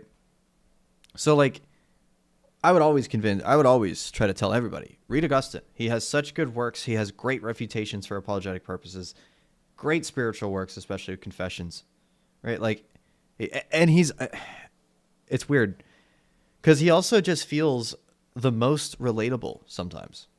I don't know if anybody else ever gets that vibe, but like, bro, he bounced back and forth so often, and like, he made a lot of mistakes, and he admits that. He's the only saint I know that has a book on retractions. That has a book where he says, yeah, I was wrong here. You know what I mean? But that also means something. That he also knows what he got wrong. Which is a great thing, you know? And yeah, I see that. His confessions are amazing. I mean, they're some of the best God-filled poetry I've ever read in my life. But anyway, the actual point of the matter. Okay, let me see if I can find some of the quotations here from the book. Okay. So he says this on page 30 in The Ancestral Sin. He says, for this precise reason, both factions believe indefensibly that the theme of guilt supposedly presented so clearly in Romans 5 is not developed in any other place in all of the Holy Scriptures and the works of the Fathers until Augustine dealt with it. This is why the West regarded Augustine as the first to penetrate and deeply comprehend the thought of the Apostle Paul. It is not so strange, therefore, that the Western theologians allude to the teaching of guilt as a possible special divine revelation to Paul. So then, I'm trying to see a very specific here. Escape the probability that rules within it. Is that a Romanides quote or what? That was a Romanides quote, yes. Okay. Because like the whole point that he's kind of trying to drive here is that original sin, right? It wasn't something that people didn't really have to deal with that until Augustine. Because first off, original sin as a problem, or even in the heretics' views, right? The way the heresies that were arising from soteriological problems, which original sin would be like one of those things that people would try to attack. That the language used in the West, first off, was always far more legal. It was always far more judicial than the East. And so when these soteriological heresies arose, they arose in the West. That's the reason why you see the majority of the heresies being defeated in the West. They're mostly people that are holding soteriological heresies, like Jovinianism, Novatianism, right? Trying to remember. Pelagianism, Julianism, right? Like, there's like a lot of people don't know a ton about these heresies because like it's kind of like most people know the anti-Trinitarian heretics, right? Like, not a lot of people know the soteriological heretics, because they held everything else correctly, but they had weird views on soteriology, bro. Donatism could count as one Yeah. of those. Yeah, it can. Donatism definitely could be one of those. That is hyper legalism. It is. But that's the thing, though, is that a lot of people, they try to create this weird barrier. This is kind of the main reason I wanted to bring this up. A lot of people try to make this weird barrier between the West and the East that doesn't actually exist in a lot of ways. And that barrier is language utilized to describe soteriology. Yes, I will agree there are very, very small nuanceful differences in soteriological problems depending on churches, okay? Like, I do believe that we do have some differences with the Roman Catholic Church and stuff like that. I do believe that we have some differences with the Protestants, especially on that. I mean, especially like old school Protestants like Presbyterians and whatnot. Definitely had differences with them on soteriology, okay? Calvin was a demon. We all get it, okay? But a large portion, a very, very large portion of the language utilized by these people in the Western world, especially even in the heretical times with the Roman Catholic Church, the Protestant Reformation, all these things. Notice how that language still stayed in the West, right? That language stayed in the West. But if you look at the fathers of the East, past the schism, that's the best part. If you look at the church fathers who wrote from the year 1200 AD all the way until about 1870 AD, that's about the range of the Eastern Church where they get really in depth on a lot of unanswered questions. Because I'm not going to lie to you, Orthodoxy did not like answering questions until about 1275. They were real quiet after the schism. So if you go start at that time and, you go all the way up to like the 1800s, right? You read people that existed in this time. I literally would bet an entire paycheck on it. You can find any single father in this time frame at all, and they will use that legalistic language. Do you know why? Because that is the way that the scholastic method utilizes it. Because the scholastic method was something that was carried on from people like St. Photius, because St. Photius utilized things like that. Now, granted, I do believe that there's other ways to explain it. This is the reason why I'm saying I'm not all the way on the side of saying we should always be using it, blah, blah, blah. There were fathers that used different language. People like Saint Athanasius, for example, and I think also Saint Irenaeus. Instead of using language like legal, judicial style language, right? They used the language more of a disease or a sickness. These things weren't usually molded together. It's usually either you use the kind of like a disease or illness type language, or you use the legalistic, judicial language. But if they were one faith in that time, with those like St. Augustine, if they're the same faith as Augustine, in that same communion as Augustine, then here's where I kind of broke. This is something I asked myself. If these people were all in the same communion and supposedly there were fathers that were in the same faith, proclaiming things in a different way, in like a more legal, judicial way, but then there's some fathers in the pre-schism that maybe avoided it.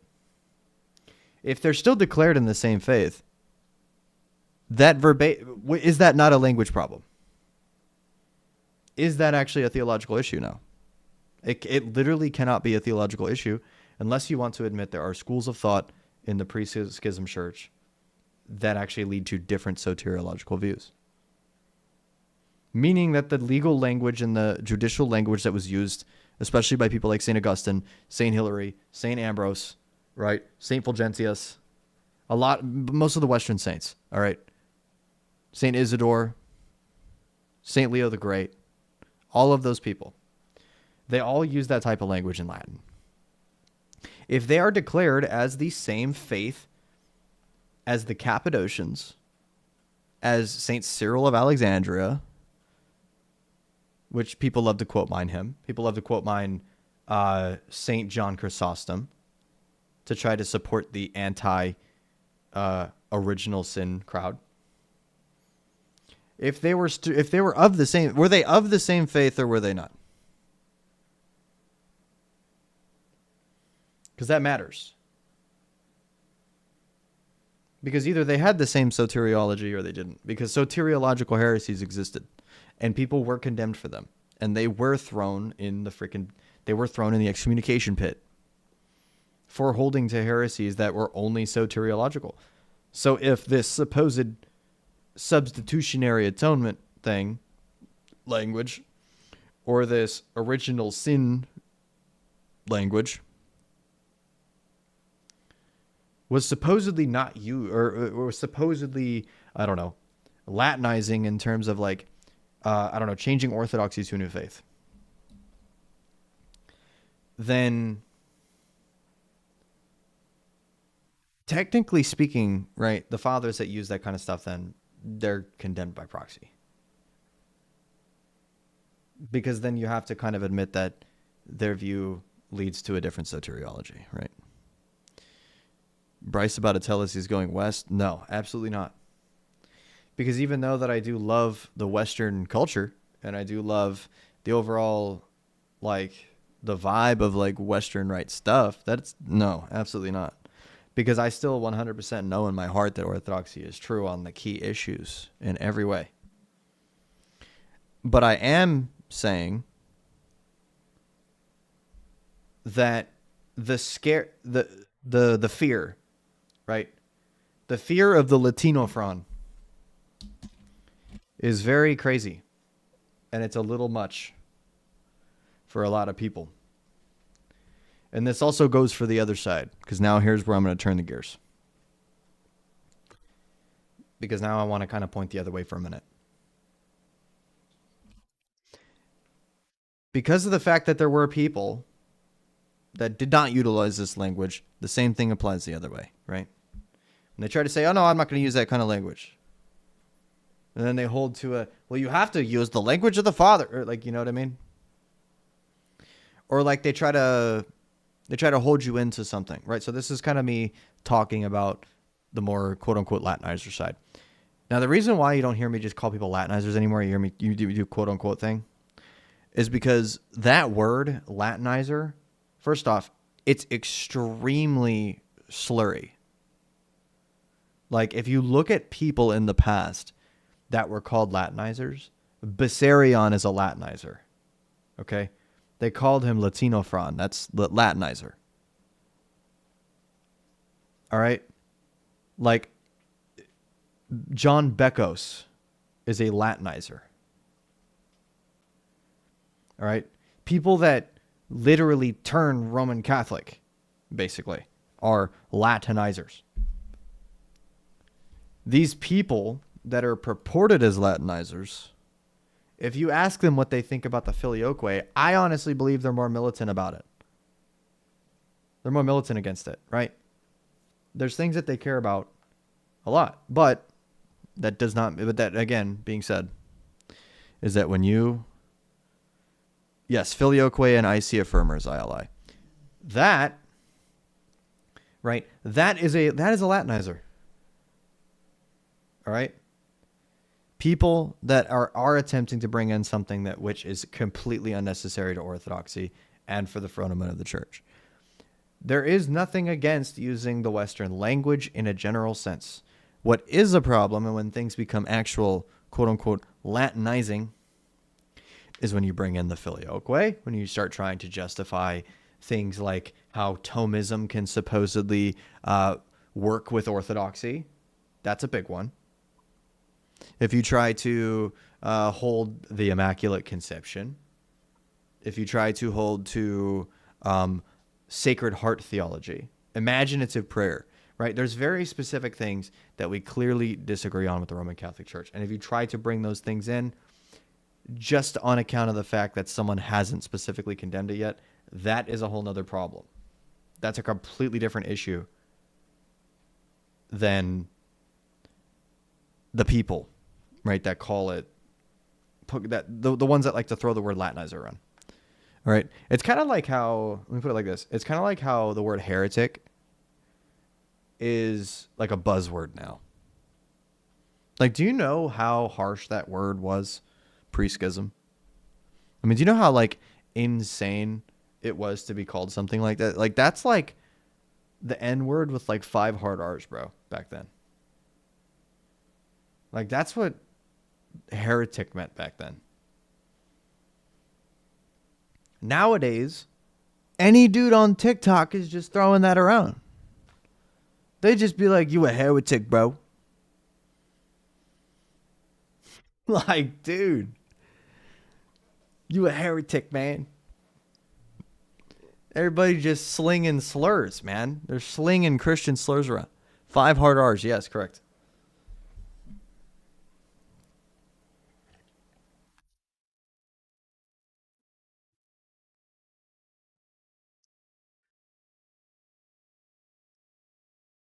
Is Bryce saying that he's repeating a word that's worse than the hard R? Yes. Heretic. Historically speaking, that word is worse than pretty much any slur you can think of. That word, if you were labeled that, you're getting killed, bro. You're dying. You're either getting excommunicated, exiled, or dead or killed. If you get called that. Nowadays, people just be saying that shit. They just be calling every single person a heretic. And the same thing applies nowadays with this Latinizer title, in my opinion. It's thrown around way too loosely. You know, I got called a Latinizer one time. And it was crazy too. Because like people don't normally call me a Latinizer. And I also thought that, I've always thought that's a little weird. Because I use most of the same language that a lot of these guys that have been canceled use. But maybe it's just because I'm more parsimonious and more charitable. Maybe that's what it is. You know what I mean? I think that's what it is, Rick. I think so. I'm just nicer to everybody. See, I'm the evil Jay Dyer because I'm actually really nice to everybody. But anyway,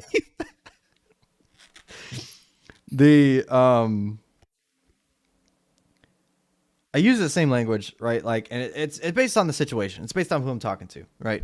If I'm trying to get somebody to come to Orthodoxy and they, for example, the reason why that they're rocking away from Calvinism is because of PSA, maybe I will attempt to use Christus Victor style understanding or recapitulation, right? Because it is true. That stuff is still true. That's the thing, is that you can talk about substitutionary atonement, but that doesn't negate things like recapitulation.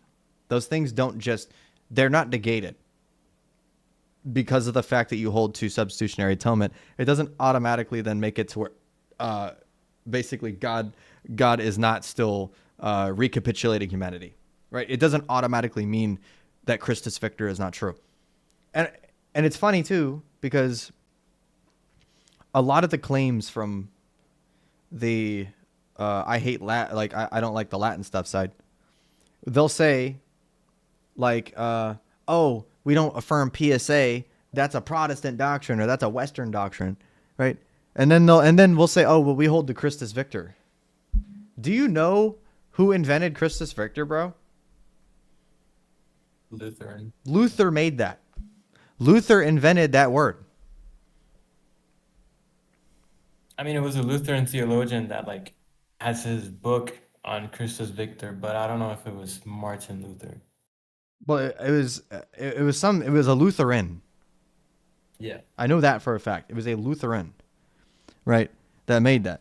But people will go around all the time saying like, oh no, we hold to the Christus Victor model. Hey, brother, it's the same. It came from the same shit, man. Because like both of them are not entirely wrong. Some of them just go a little bit too far on it sometimes. Sometimes people go a little bit too far with PSA. You look at some of the later reformers on PSA, and they'll straight up say that the Son ontologically disconnected from the Father when he was in hell. Oof. Ask a single Latinizer, Orthodox Christian, ask a single one if they believe that. I bet you money none of them would say that, ever. because they don't believe that. They believe it's an analogy, like the psychological analogy. It's just an analogy. It doesn't actually denote any kind of ontology in God. I don't even think the Roman Catholics would agree with that. That's the funny part.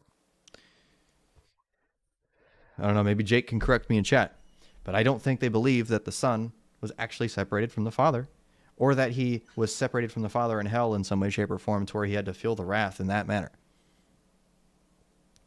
Right? There's different ways that it's seen. Economic atonement is just a superior and more based name. I think it's good for discourse. I liked Craig Truglia's video, but I also understand kind of like the people that try to use different things, right? But I do believe that economic atonement is a great term to use, even though that it's, I mean, it is, in a sense, legitimately used by some of our councils as an actual word. So that's cool, right? But maybe because you don't call our bishops and metropolitans heretics. Maybe. That probably matters as well, maybe. That does matter a lot. That does matter. And that right there is one of the things that, you know, and I've talked with a lot of the guys that are on the, I'm going to call them Blacker Knights, okay? Because I don't like using the Latinizer thing again, because I'm trying to, I'm trying to just not like just create these big ass barriers like that. I'm going to create Discord server barriers. All right. Because this originated as an actual online controversy from the difference between Direcord, right, and Blackernay, the Council of Blackernay server. That's kind of like where the big separation thing happened, where they started creating these huge distinctions. The Ananda Dyer Mog edit and started cracking. I've got to see that, bro. Please, if you know where that is, please send that to me. That's funny. Yeah, stuff like that, bro. Like, that stuff is just dumb. Like, that's just so dumb. On either side, that's so dumb. But Blacker Knights, one of the issues that they had, and it's one of the reasons why there was a lot of bad blood and hatred that was developed, is because they were kind of the ones at the beginning to throw the word heretic around very loosely in a very rough way. I can expand on Go ahead. a little on that. So it was more than just saying that, because yeah, it was about a bishop, right? This bishop is in material heresy. And and an announcement was made, if anyone believes in this, you know, you're a heretic, you have to repent. It's those types of things that when you take them to like a Discord with more than 1,000 people and just announce it all of a sudden, and people probably lack a lot of context, it just seems kind of crazy, don't you think? Yeah, I mean, it definitely, it creates a sectarian. It creates a sectarian mindset,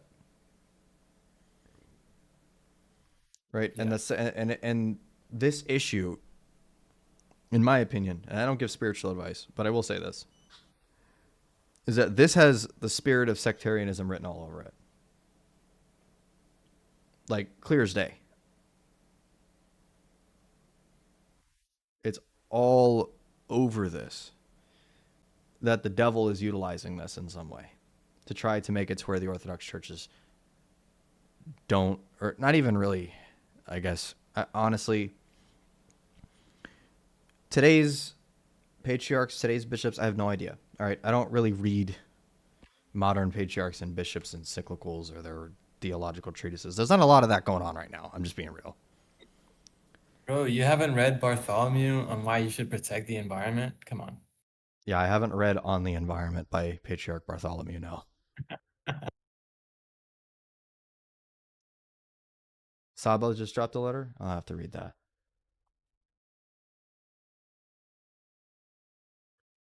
I heard that some of the Blacker Knights got mad at that one. Saba letter. Metropolitan Saba. or not that letter specifically, but there was a letter that he wrote recently that apparently some of the Black Knights didn't enjoy because he like condemned PSA in a way or something like that. I don't know. Oh, he said something about I think it was satisfaction. Oh yeah. He rejected satisfaction theory of Anselm, and this like created some controversies with some of my friends. It was really bad because like like I think I'm still formally under Metropolitan Saba, right? Oh, you said you were with the Serbs now, no? Yeah, I go to a Serbian parish now. It's like Nice. 5 minutes from my house. The Antiochian church that I was going to is about 35 minutes away from my new house, so it just kind of makes more sense. Mm. And I already kind of like told the church about that and started my moving, but I haven't been able to have like a really good formal sit down with the priest yet there, Father Sasha. But yeah. It's a whole process, switching jurisdictions. Yeah. The Greeks are so ecumenist, like, not gonna lie. That's the thing, is that like there's different jurisdictions have different views on certain things. Especially when it comes to the way that they treat people outside the church, right? The way that they baptize. You can see that.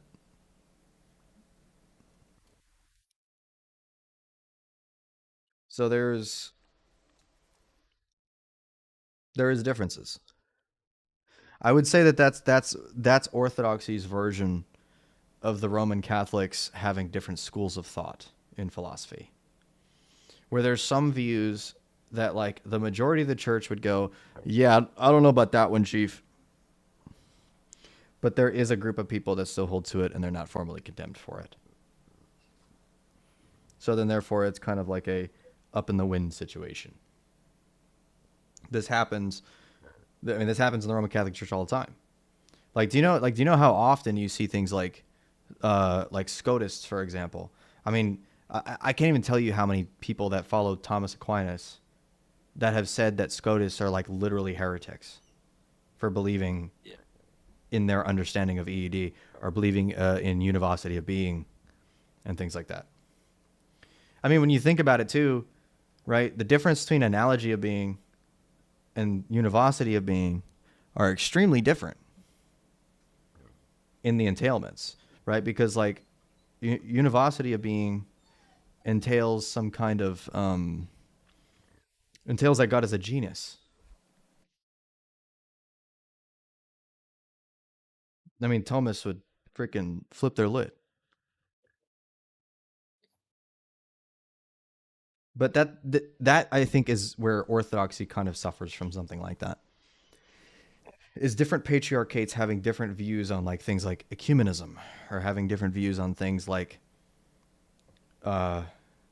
entrance into the church, right? Because that is where we differ. That is one of the things that the Roman Catholic Church has a little bit more fleshed out. We have more of the philosophical side fleshed out in terms of having it as one singular system. Because you know how, like, technically speaking, we don't say that we're Palamites because there's no such thing as a Palamite versus a blah, blah, blah. There's no other person. So calling it Palamism doesn't make sense, right? Palamism as a belief, that's an academia title. That's not a church title. Especially because, like, even after the time of St. Gregory Palamas, they just called us the Greeks. Or the Greco-Russians. They like to call us that a lot. Father Juji calls us Greco-Russians. Mm-hmm. Which is quite funny. You know, so like... But then you can even see this in our fathers. Like even in our post-schism fathers. Like if you look at people like Eugenius Vulgaris, he was one of our really good theologians in the 1700s. He wrote multiple things within his work called De Deo Uno, or On the One God. And in multiple different sections, he doesn't refute the quote-unquote Roman Catholic position, because there's not one for like these specific issues. He refutes the Thomist position on this. He refutes the Scotist position on this. He refutes the Suarezian position on this, right? He even quotes Jesuits in his works to support his position. Because a lot of Jesuits had a lot more of our understanding of EED when it came to the participation of the taboric light, right? Because we wouldn't say that we have the same understanding of participation in like the Transfiguration as Scotus does, even though that we have almost the same understanding of EED completely. But there's still a distinction there because he has a different understanding of participation than we do. So there's still differences. There's still those things that exist. But our different patriarchates have different understandings of things like ecumenism, baptismal entrance, things like that. And the problem is the spirit of sectarianism in this type of situation, where people will basically come in and see the Greeks do something, or the Antiochians announce something, and because of the fact they're part of ROCOR, the epic based in trad ROCOR, right? And they'll be like, well, the patriarch Curl would never, right? Like that type of shit, dude. Patriarch Kirill would never be okay with this. Russian Orthodoxy, bro. Right? Like that type of shit, man.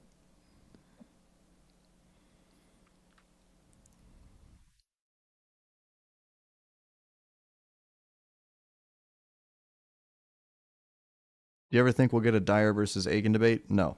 Dyer doesn't focus on Christology near enough to do that. And that's not because I think Dyer couldn't do it. It's just Dyer doesn't really care too much about the Oriental Orthodox. It's not really something that he's too concerned about in today's world right now with apologetics. I mean, what kind of apologetics does he even do nowadays? Like atheism mostly? Atheism and papacy shit.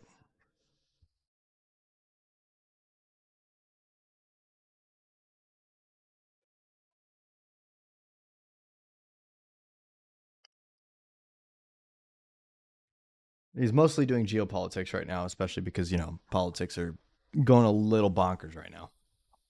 Mm-hmm. So it makes sense. I mean, that's what he started out doing anyway. Apologetics has kind of always been a slight secondary to what he originally was doing anyway. David Erhan versus Agan. I don't know how that'd go. I honestly have no idea. See, what I would like to see, but I know that Abdul would never do it, is I'd like to see Abdul go against Agan, and I would totally host that shit.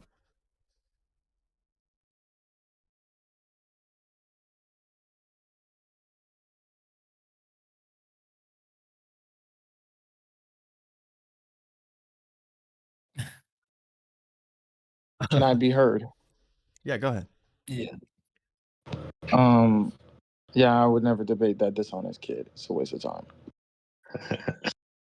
Well, fair Kid enough. is so dishonest. I'm sorry. Like I would rather talk to Metaphysics Mike than speak to Agan. He's just dishonest. Like I don't understand. Like when it's something from a father. From what I'm hearing is you're running. Dude, oh my goodness, can we drop this freaking idiot child, bro? God, bye. Thank goodness. When it's something that contradicts his position, he just retranslate it. But when it's something that fits his position, he'll leave the translation fine. That's so dishonest. Yeah. Yeah, and it'll also hold to the strict interpretation or the strict translation that he has that supports him as well. So nobody else is allowed to retranslate it. Yeah, no, literally. If it's something that's mistranslated by a so-called theologian, because the theologian translation nowadays are so terrible, because they try to translate it to make it easier for the readers that don't understand these concepts. Who gives a damn about that? Translates the Father's right. Like, what's his name? Joseph Farrell in his I think it's third opusculium of St. Maximus, he just adds St. Maximus saying Christ is in two beings. Just adds it. Nowhere does it say it in the... What's the issue? First, say what's the issue? Well, all right, say hi in the story for me.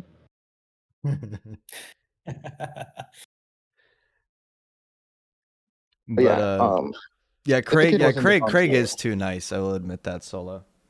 Craig is he's really good at what he does, and he's very good at his studies. But when he debates, bro, like he's so nonchalant.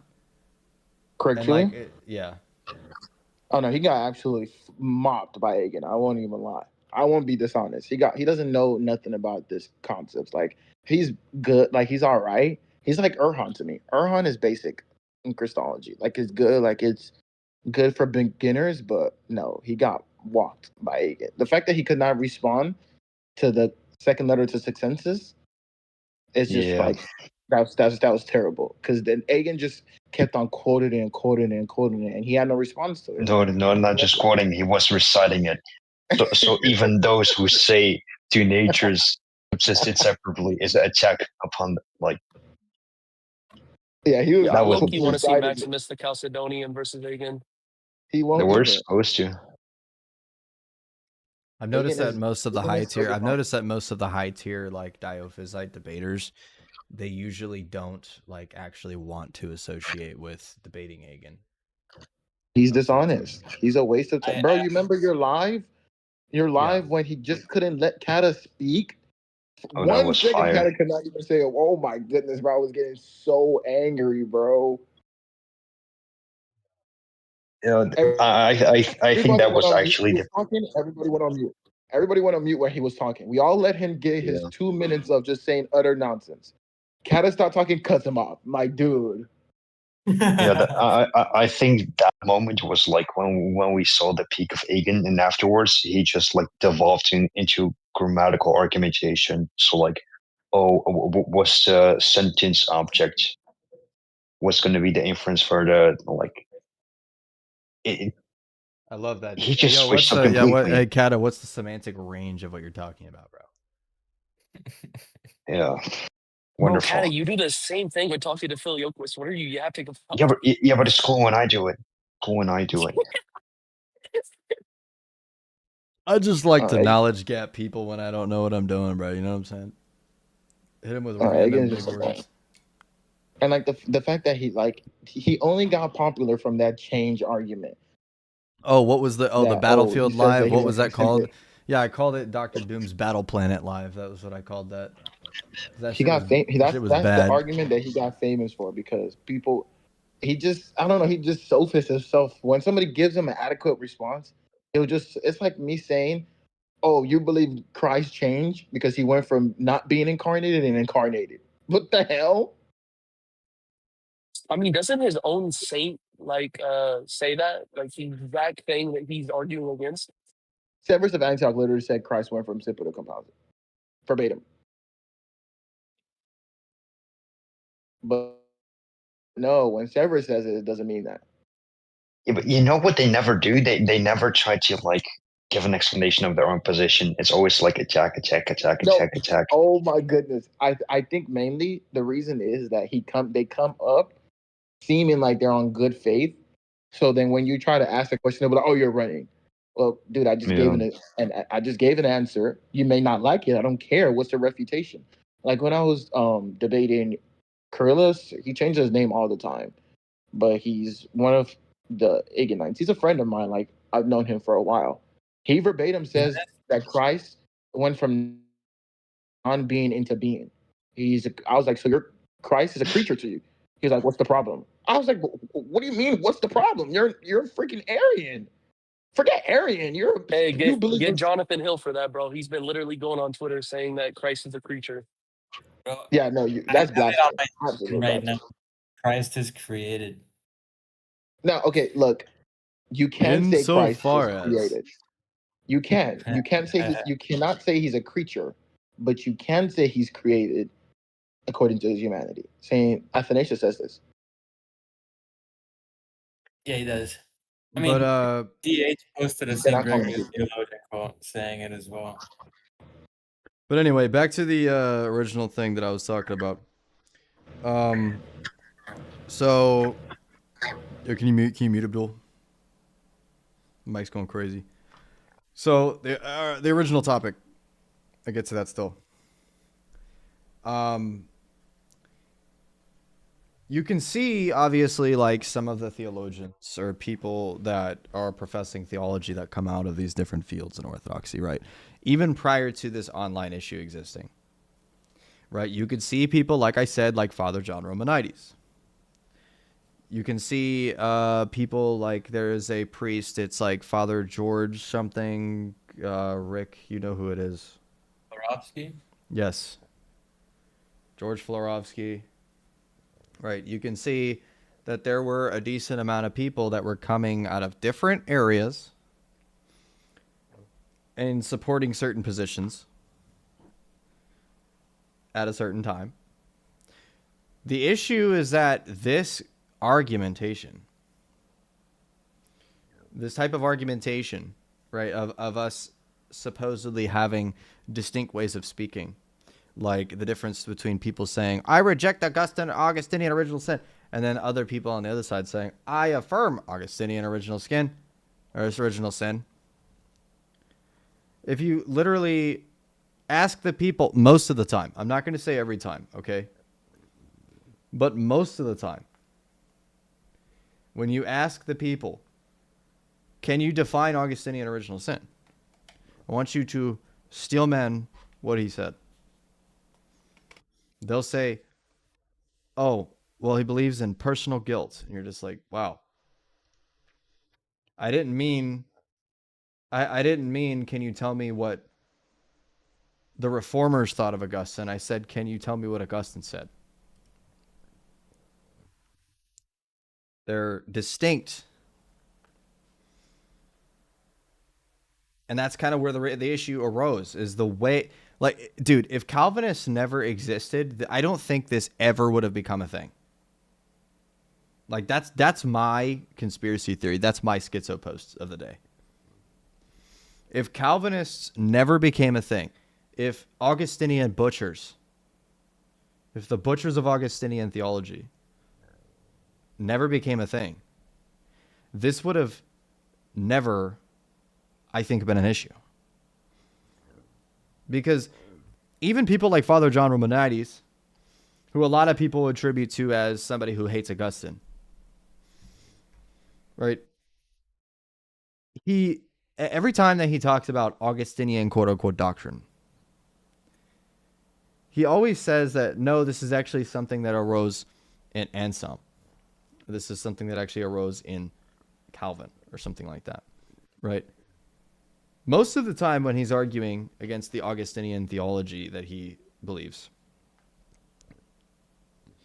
he's not actually arguing against Augustine's position. He's arguing against the Reformers' position after Calvin. Because honestly, I think it's even debatable that Calvin believed that. I don't even know if Calvin believed that. I don't know. I've read the Institutions. Like, I don't even know if he believes that. So it kind of depends. Like, I actually was quoting that. Where is it at?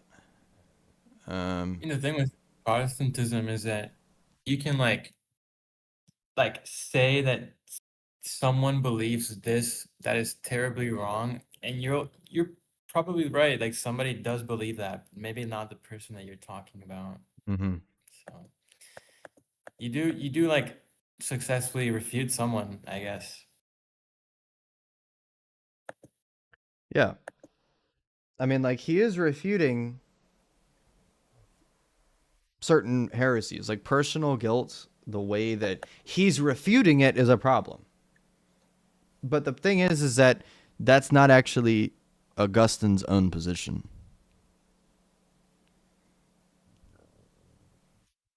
Yeah. And a lot of that stuff also goes to like, for like PSA. When it comes to a lot of this kind of stuff. Atonement argumentation, atonement language, satisfaction language, things like that, right? you notice, this is something that I always quote, or this is something that I always say about this kind of stuff too, is you look at the Calvin, or actually no, best example of this, Council of Jerusalem 1672 or 5, yeah, 72. Mm-hmm. Yes.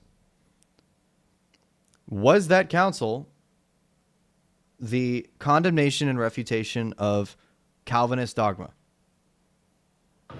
Yes. Yeah.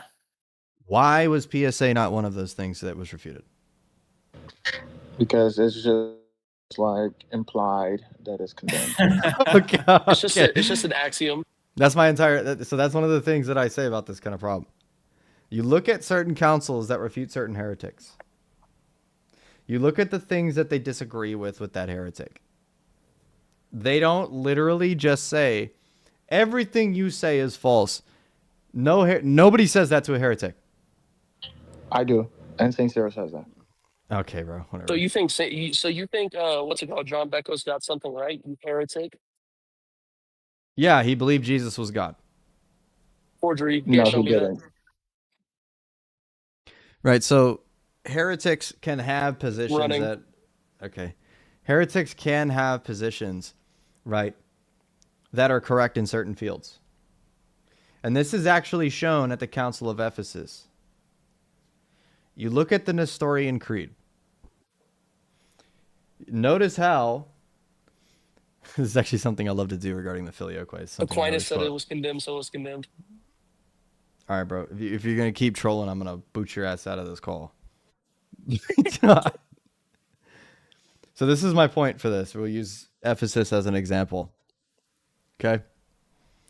When you look at the Nestorian Creed and you look at certain sections of the creed, you notice that St. Cyril's refutations of the Nestorian Creed, it skips over a lot of it. Because a lot of it is not a problem.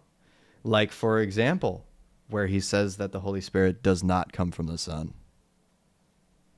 You notice how St. Cyril did not reject that part. He did not refute that part. He was just silent on it. Bro, Abdul, you're killing me, man. You're confusing the shit out of people right now. I'm just quoting this was the Latin say. Oh, okay. Okay, well, say this is what the Latins say then. Abdul is like a real Latinizer. Yeah, he is. True.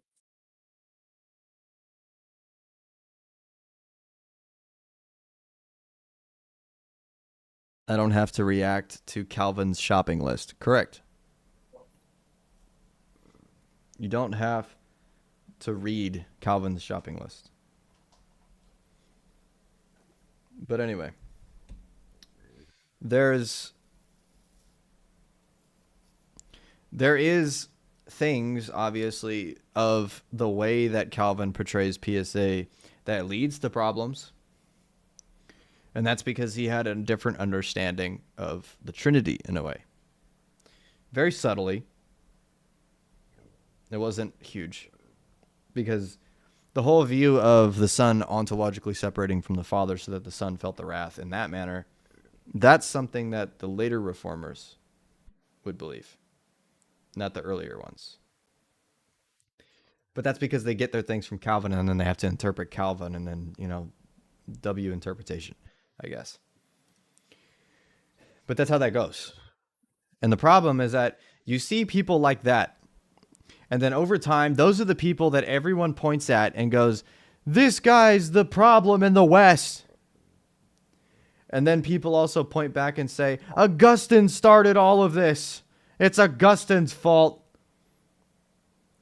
It's all because of the Tome of Leo, bro. You know what I mean? Like, people will point back to like the earliest like renditions of like someone's argumentation, and then they'll condemn the origin point instead of the person in their current state, right? Like the later reformers. And so that's one of the things that me personally, I believe that Father Romanides failed on. He confused Augustine's theology with the later reformers.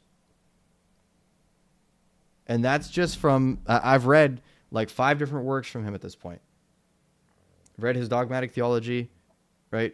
I've read the ancestral sin. I've read the sickness of religion. I'm trying to remember the other ones. He also has a work that's basically just dogmatics. empirical dogmatics.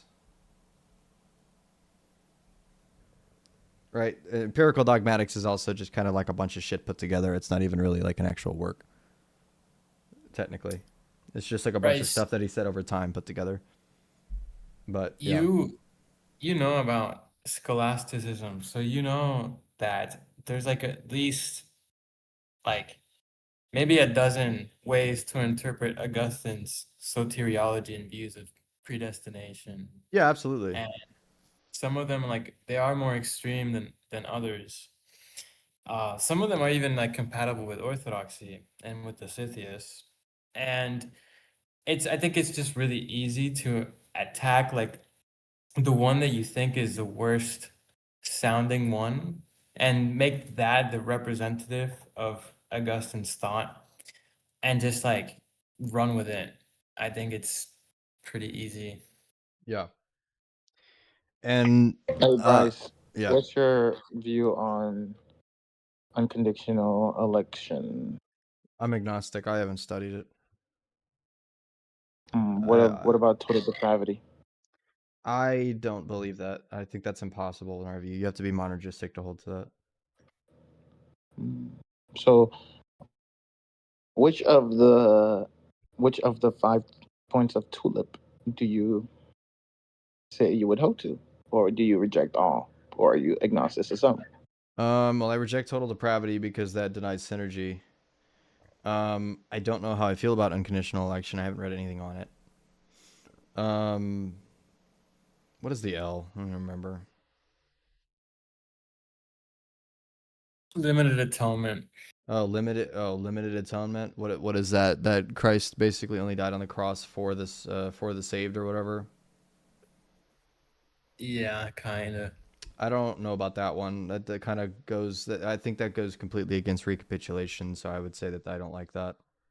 I mean, the thing for all these is that there's like different versions of all of them. Yeah. So it's like it's kind of the same, like not like caricature, but it's like there is nuance, just like anything else.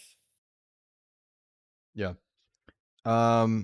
I is the irresistible grace. If you're only referring to that insofar as the first grace of being given life, then sure.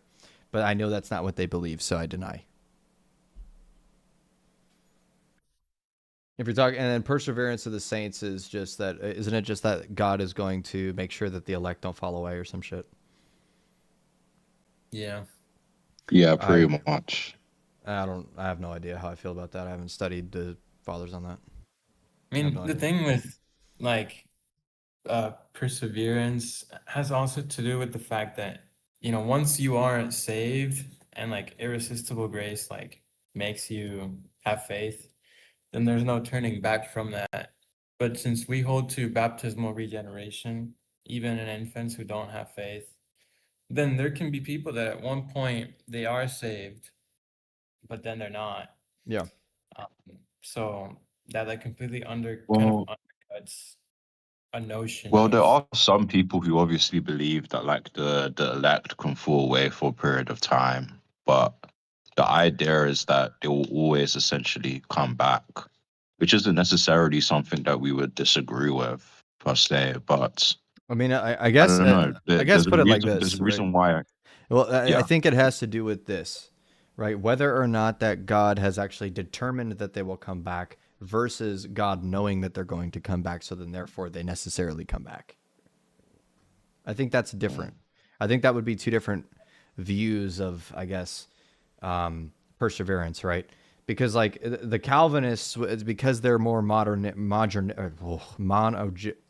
bruh. I'm having a stroke.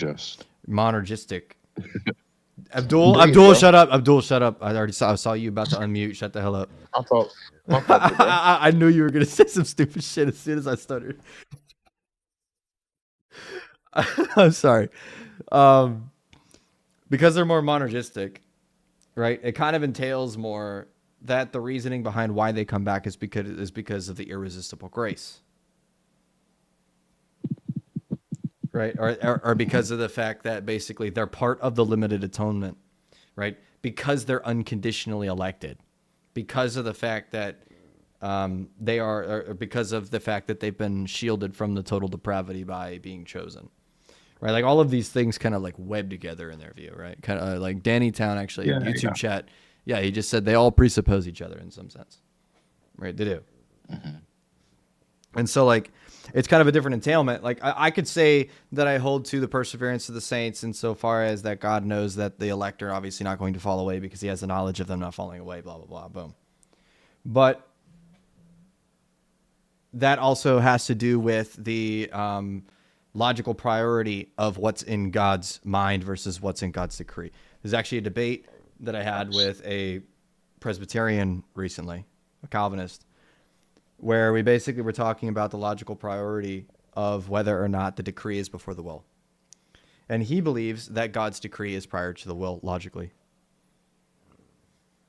So basically, the content of the will is due to the decree, rather than the other way around. In our view, it's the other way around. In our view, it's the will determines the decree. And so then the knowledge, right, it would be knowledge, will, decree. Synergy with knowledge and will. The Calvinists have it backwards, completely backwards. They have it as foreknowledge, decree, or sorry, they have it as decree, will, and foreknowledge. So basically the foreknowledge, what he knows is what he decrees, rather than saying it the other way around. Where you say that he decrees what he knows, or he decrees what he wills from what he knows, right? We would say something like that. The Calvinists would say it completely backwards to that. And that obviously leads to a bunch of issues. Like I don't usually run this argument, but as soon as he said that, I ran the aloneness argument. I was like, oh, bro, you're cooked. I'm about to freaking make you say that God changes. Because that's why I use the aloneness argument. The aloneness argument. Is there a possible world where God doesn't create and he's alone? Yes. So is there a possible world where God decrees to be alone? Yes. Okay, so is God's knowledge dependent upon the decree? Yes. So God's knowledge changes. Thank you. Like it's just wait. So you would say that all possible worlds God had to create? Just a genuine question. I never said that. No. I was asking. Okay, No, sure. no, I don't. No, I don't believe that God must create. I'm not a necessitarianism. Or I'm not a necessitarian. I don't even know if we're allowed to be necessitarians either. I am. We're not. And of course, Abdul immediately says, "I am." What's the issue? What's the issue? Abdul Give me is. you know what? Synod date decree, bro. Synod date decree right now. Yeah. What's the argument? Go ahead. Yeah, show me a father. Show me a father. Right Yeah. I believe that I'm the only one that subsists in first potentiality. Everybody's second. Hey, Bryce, watch this. Yeah. Now what? I'm made in the image of God, and I'm alone. Therefore, God is alone. GG's. Yeah.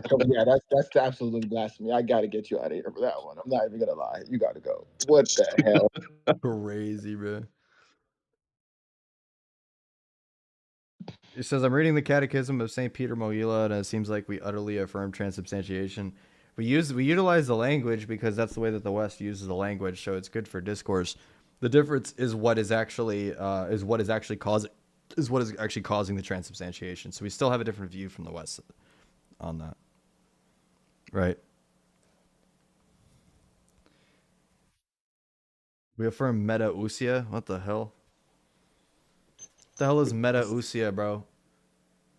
Bro, church father right now. What the hell is that? Metausia is transubstantiation. Huh? No, catechism. We don't say metausia in the liturgy. We say metabolic. Oh, okay, so Cat is just making shit up like usual, bro. GG's. Yeah. I'm just kidding. Outright says that the bread changes into the substance of the flesh and blood while it's merely appearing as bread and wine. Yeah, nobody denies that, bro. Like nobody's ever denied that. We don't disagree with the Catholics on that point. I don't think there's a single Eastern Orthodox theologian that you can find that even contradicts that, brother. There are, but You'd be surprised. I don't know. I mean, I haven't. I mean, unless you think Genie Constantino is a theologian. I mean, like, I mean, other Bryce, than that, I mean, there are some people who've been running around who say like we like eat the energies during the Eucharist, and like it's not the flesh of Christ. yeah, I think that it's just a conflation. I mean, it's kind of like how there's also people out there that say that, like, for example, in the when Jacob wrestled with God, it was Jacob, right? Like there has been people, and please don't say their name. I don't want to cause controversy. I'm sure you know who I'm talking about, though. Yeah, Abdul. There was somebody who said that the angel of the Lord, because of the fact that it was Jesus Christ and it was the uncreated energies, that basically he took on an uncreated form, physical form. Bruh. Hey, What? genuine question. Wait, what? Yeah. What? Well, because people want to avoid the word created effects so badly that they will literally say that basically the theophanies are literally uncreated bodies. Like they're like physical uncreated forms. Like just because it can't, that shit can't be created because that's fucking Latin, bro. Yo, I guess. Wait, so Bryce, do you affirm created effects? There's a sense where everybody affirms that, Yes, dude. yes or no. Yeah, it's a yes or no. It's a yes. Jesus It's a Christ yes or is no. the greatest It's a created yes. effect of all time. Jesus Christ is the Wait, so greatest Jesus created effect Christ of all is a time. created effect. Yeah. Insofar as his humanity. Insofar as his humanity. Yeah, so St. Gregory Palamas says that that there's creative effects in this issue. The flesh of Christ is a created effect? Insofar as his humanity, sure. So the humanity of Christ is a created effect? Yeah, of the uncreated energies, absolutely. Is incarnating an energy, right? Is incarnating an energy? Wait, hold on. Lord have mercy. No, don't run. Is incarnating an energy? It's incarnation and energy. Insofar as like the terminus, like terminating. Insofar as can I finish? Yeah, go ahead. Yeah, go like ahead. terminating this humanity, but the flesh itself is not a created effect. What the hell? Brother, that's not, no. I'm asking if the act of incarnating, right, is that an act from eternity? Is that an energy of God? Is the act of incarnating an eternal act? Yeah. Sure. You know what I mean? You know what I mean by that. I'm not saying that it manifests eternally. I'm saying, is it part of the singular eternity, the singular energy from eternity? You know what I'm talking about? Don't you be a sophist. Wait, God only has one energy in eternity? Oh my. Clarifying question. Oh I'm just asking. I can't ask a clarifier. Brother. No, dude. Hey, I have a genuine question though, real quick. Like, no. Don't let Bryce J run from this. Go ahead. Bro. Brother, we don't hold to Augustine as a saint due to him being a Roman Catholic. What the Noose? What? Noose, is that rage bait? Bryce. So, like, can you answer the question? Like, do you think like the act of incarnation is eternal? I mean, insofar as it being reflected in the singular manifestation of creation, so it's part of the one singular energy. What do you mean by that? Like, what are you saying? Yeah, like yeah. Let me put it like this: because of the fact that it's part of the singular energy of creation, right? So it's part of the energy of creation, because we believe in the necessary incarnation, and you know that. Part of, as in like there's a composite. Abdul, don't, bro. Just don't do it. You know, dude. You know that's not what I mean by that, bro. I'm just okay. That's not what you mean. So, like, what energy is like? Are you like just saying this is a singular ray? That's bro, like. Do you want me to say? Do you want me to say that it's just another formality, bro? Like, what do you want me to say? You want me to get scholastic, or you're not gonna understand it? I'm just trying to understand what you mean by like the act of incarnation is eternal, bro. Every world that God chooses to create something in His image, He incarnates necessarily for us. That is something that we affirm to. Wait, hold on. Is creating humans, is that necessary? No, that's not what that didn't come out of. I know. Calm down. Okay, so in a possible world where God only creates angels and doesn't create humans, since the angels are in His image, does that mean He will become an angel? What did you say? Say that again. I just reject The possible angels aren't in worlds. God's image. What are you talking about? Wait, what? What did you say? Wait, hold on. Angels don't possess the image of there. Yes, I'm referring to What? ad thalasium. Yes, the necessary incarnation. Dimitri, don't hit a break. Bryce, listen to what you said. You said in any world that God creates something in his image, he will be incarnate. So I'm asking. That's just from in St. a Maximus. possible Do you world where disagree with God that? does not- Dude, damn, can I finish my sentence, bro? Come on, big bro. Well, why are you In a refuting possible St. world- Maximus right Yeah, now? come on, hey, come on, big Why bro. are Let you me going? finish my Why sentence, are you big bro. going against St. Maximus? I'm Damn, I confused. can't even finish my sentence, big bro. Okay, where in a possible world where God does not create humans, but only I'm not saying it's angels, modally necessary, since the bro. angels- but you just said necessary incarnation, did he not? No, dude. Oh my gosh, dude. I explained what I meant by it being necessary. It means that it is necessary insofar as when he chooses to create, he actualizes his love in that manner to create.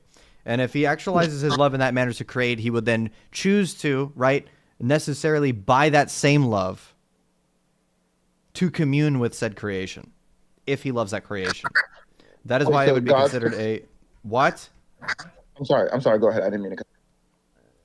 So if God creates something in his image, that is where he would incarnate, because of that same love that he chose to create would manifest also the incarnation of God as well. It would follow that would happen. I'm saying in this possible world where he only creates angels, since he manifests his love towards what he creates, would he incarnate as an angel? If only angels were created? If they were the only creatures I mean, created? is the angel of the Lord not God? Yes. Sure, I wouldn't have an issue with that. So God would become an angel. All right. I just wanted to know. Now back to it. Wait, is it wrong? Is it wrong to say that if God can become a man in a possible? If there's an that no, you already finished your point. That's not a tu quoque now. You finished your point, and you didn't provide a contrary to me either. So now I have the ability to point that at you and say, wait a minute, is it wrong for God to become something? Like, because he became man. So if there was a possible world where humanity didn't exist, what is the issue with saying that then therefore he would incarnate as an angel? What is the actual problem with that?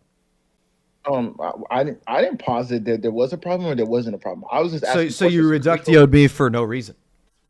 No, I just wanted to see your mindset. Now, can we go back to the fact that you said that the incarnation is eternal, or the act? I'm sorry. The act of the incarnation is eternal. Because it's part of the one singular energy of creation, bro. How many times do I gotta say this? Do you not think that? Do you not think the energy of creation is eternal? Do you not think that? The energy. What energy? What energy? All energies of God. The hell you mean what energy? I just wanted. Yeah, I just said all energies of God are eternal. Okay. Is the act of creating an energy? Is the act of creating an energy? I mean, like if you're. I mean, like kind of. It's so far if you're saying like operation, sure. Insofar as it being an operation of God. Yes. Yeah. Okay. Cool. Is incarnating an operation of God? Sure. It depends what you mean by that, though. Okay, so then it's part of the one singular energy from eternity. Thank you. Like, what the hell? So are you saying incarnating is a singular energy of God? It's a triadic energy. Incarnating is a triadic energy. In what way can you like disambiguate that? It's from the Father, and it's actualized through the Son in the Spirit. You dumbass. In what way is it from the Father? Are you saying like the decree? It's from the Father. Or the good pleasure? Because all energies come from the Father. I'm saying like, damn, bro. I'm saying like the good pleasure, like the will of good pleasure, just like go get incarnated, or what are you getting at, bro? I'm just trying to understand. Kata, this is not even controversial, bro. I don't know why you're making it seem like this is a problem.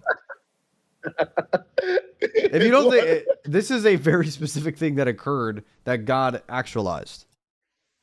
Yeah. So like, this has to be rage bait. This is a rage bait. So like, in what way? Like, in what way are you saying? Yeah, no, hold on. People on YouTube are saying you're rage baiting. I got Discord saying you're rage baiting. You're cut off. I'm done. Yo, wait, yalla. I'm just so, hey, can we move on to a genuine question other than Abdul's LARPing? Dude, I'm not LARPing. I'm trying, bro. This is the all-wise Bryce J. I'm trying to understand. See, that right there shows me you're LARPing, pal. Like, what? Yeah, I know you don't go around saying compliment his stuff like friends. Yeah, he does not compliment his friends. He does not compliment his friends. I know. You know, I talk in the Damascene way, the all pious and supremely Bryce J of Dysphoria.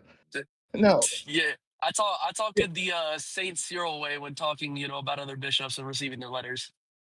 Yeah, I almost collapsed when Bryce J told me he was going to endow us with intelligence. I got a letter from Bryce J and I started kissing it. Pause. What the hell? No, Cyril said that. What? So yeah, Bryce J, can we go back to our conversation? Like, in what way are you saying like? Or can I ask my genuine Bro, question? why? Like, dude, your thing is a LARP, man. I'm okay, man. I'm This is just a saying, LARP. like, you could say I may be LARPing, I may be not be LARPing, but other people in your YouTube can learn for what the all pious and all worthy Bryce Yeah, J and thinks of. literally All everybody, pious. dude, It's everybody crazy. that's on TikTok and YouTube know you now as the guy of every position.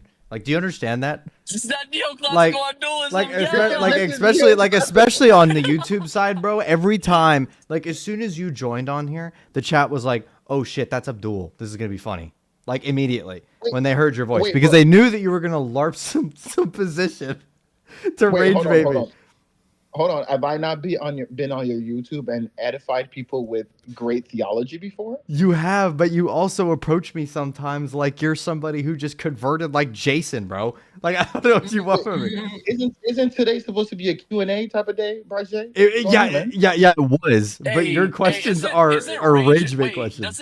Doesn't the Bible say rage baiting is a sin? Are we really rage baiting during Lent? This is crazy. Anyway, Basil, what was your question, bro? This is kind of crazy. Yo, so there's a concept that I haven't been able to grasp, like, really, and it's like how we view sacramentology, like, within the Old Testament. So, like, when Melchizedek brings Abraham wine and bread, right? He Saint Ambrose says that Abraham was brought flesh and blood, right? Like, how do we view that, like, prior to incarnation? I don't know why that concept, like, I struggle with for some reason. They sacrificed animals like every liturgy, bro. No, but it's saying flesh and blood in, like, the sense of the Eucharist. I mean, they also like participated in bread and wine. Like, what? It was just unleavened.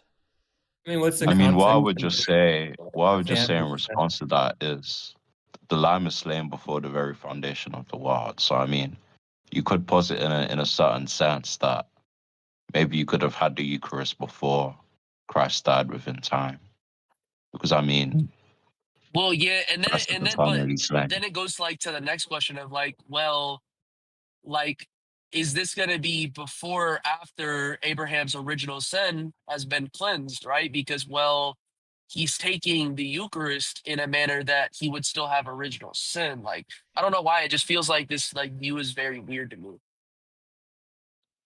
The view is weird. Like, what view is the weird view? Like saying that, well, the patriarchs of old, participated in the Eucharist before, the reconciliation on the cross. I mean, like, participating in the, I guess, like, they would be. I think it's more like this, right? Because you know how in John 6, when he starts talking about the bread and wine, the true flesh, the true blood and whatnot, and how the Jews were freaking out when they heard about it. They're like, what? Right? They obviously viewed it prior to that as symbolic, right? Mm-hmm. That's what I'm kind of trying to say, is that the instillment of the Eucharist after Christ was crucified was kind of like the instillment of his actually being true body and blood in that case. And prior to that, it seemed to have been something that was symbolic to the actual thing that was performing the forgiveness of personal sins, which was the sacrifice of the animals. Can I ask a question on this or no? Yeah. Bruh. Yeah. All right, bro. Oh, so I can ask a question. Okay, so like the sacrifice on the cross, would you say that's a blood sacrifice? Yeah. Okay, so the sacrifice of the lamb is a blood sacrifice, isn't as a lamb as in Christ, right? Yeah. Okay, so like in the mystical supper that we partake, is that the sacrifice of Christ that we're partaking in? Yeah. So actually, I think, Kata, quote me if I'm wrong. I'm pretty sure that St. Maximus actually utilizes his doctrine of the Chronos and Aeon to talk about this. where he basically says that the incarnation, because of the fact that even though it occurred in the Chronos, because he's God, it's something that basically applies to the entire aeon, which is the timeless time. And every time that we're partaking in the Eucharist, we're basically stepping into the motionless crucifixion. The 8th day. Yeah. Yeah. Also, would you say that we're partaking in the Eucharist? This is a blissful sacrifice that we're doing every Sunday. That it's a blessed sacrifice. A blood sacrifice. Yeah. In the aeon, because it's a sacrifice that always will be. Sure. So every Sunday, Christ is crucified. Nope, that does not follow from that, Abdul. That's what you said. Isn't that what he just said? I said that, dude. If there's one singular crucifixion, if there's one singular sacrifice that occurs in the aeon, every time we partake in said sacrifice, that doesn't mean there's now two sacrifices, bro. He's not. The events don't restart every time that it's consecrated. Wait, so is one sacrifice? So Christ is still being sacrificed? I'm kind of confused right now, bro. Here we go, like Abdul doing the Abdul again. I can't even ask questions. All right, you know. In a certain sense, I mean, sure. Like, yeah, so like, but back to like what I was saying. Wait, no. How do you look at him immediately step on that shit. He immediately stepped on it. Yo, Abdul, shut up. Let me get bruh. Yeah, buddy. So who the hell are you talking to? I'm admin. Yeah. So are we conceding in a certain sense Christ is still being sacrificed? yeah, I think in a certain sense you could say that he's still carrying all the sins of the world on his shoulder. So in a certain sense, Christ is still on the cross. Oh my god! I'm just asking, man. I'm just asking.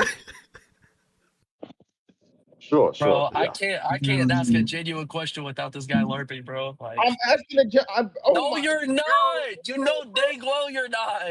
Yo. All right, bro. I think Metropolitan Anthony Bloom, he puts it pretty well in one of his newsletters. I'll have to send a link, or I'll have to get the quote. Hold on. Please do. I would love to read that because Basil here thinks I'm just trolling. I'm just trying to understand. I'm not that well versed on the atonement, so I'm trying to see because I know Saint John Chrysostom in his liturgy says this is a bloodless sacrifice. So I'm just trying to see what we like. You feel me? But according to Basil here, I can't even call you Basil. This is the Basil who is great in all ways. Tempo, shut your mouth, simple Jew. What? Dude. What the? Yo. I don't even know what to say about that. I actually feel insulted. Yeah, no, like, but back to like what I was asking, right? Because, well, if we know that, taking Eucharist when you like prior to baptism and prior to the cleansing of original sin, right? Like that's you partaking into your own condemnation, correct? Yes. So, like, well, in what sense? Because, like, when we say that, well, Abraham was, cleansed of his original sin prior to being, Melchizedek bringing him flesh and blood. Because, like, St. Ambrose is getting out to, like, that he was being offered, the Eucharist. I mean, usually when it comes to like a lot of these like Old Testament situations, like God had his covenant worked in a different manner back then, right? Even though that like obviously this is the continuation of the Old Covenant in like almost every way. Sorry, 1 second. Arakota. Hold on, just gonna let it go. 590 super chatted $5. Sorry that I used Latinizer then. I'm about an hour. Everybody can ask questions but me. Okay, so Arakota for $5. Thank you very much. He says, "Sorry that I used the word Latinizer then earlier. I'm about an hour behind you on the live." No, it's okay, man. Like I'm not. So, like I said, I understand that there is a degree of that terminology that can be used. I already gave you the criteria to where I believe that something like that can properly apply. First off, like I said, one of the first times that the word Latinizer was used was against Bessarion. It was against John Beckos as well, right? Calling him Latino Franz, right? Like, but that word in of itself, right? That is basically saying somebody who has corrupted orthodoxy with Roman Catholic dogma. So using something like that against somebody who just likes to use penal language, it's like It's kind of like the topic I talked about earlier. It's like how there's people that will just throw the word heretic around like it's just a buzzword. Like that shit was worse than the N-word back then. Like you can't say that. You can't call people that back then. Damn, bro. Five hard R's, bro. It's still worse. Like it gets you killed. It gets you excommunicated. You know what I mean? Like calling somebody a Latinizer, you're basically saying that somebody is in some way, shape, or form in sin or heresy. The way it's properly used. I got called a heretic for affirming one. Yeah, I got called a heretic because I said I believed in There you go. original Oh sin. my god! Ah! Oh my gosh, dude, I'm dying right now. Corrupted with Latino music. Correct. Thank you. It's so cool and all. Like when I see Abdul, I'm gonna have to like destroy him in a 1v1 on basketball, bro. Like we don't want that. Oh, you know what? I'm gonna choose peace. I'm what? I'm what? Nah, say it. Say it with your chest. Hello? Yeah, I'm quick Hello, to listen, operator. slow to speak, man. Quick to listen, slow to speak, man.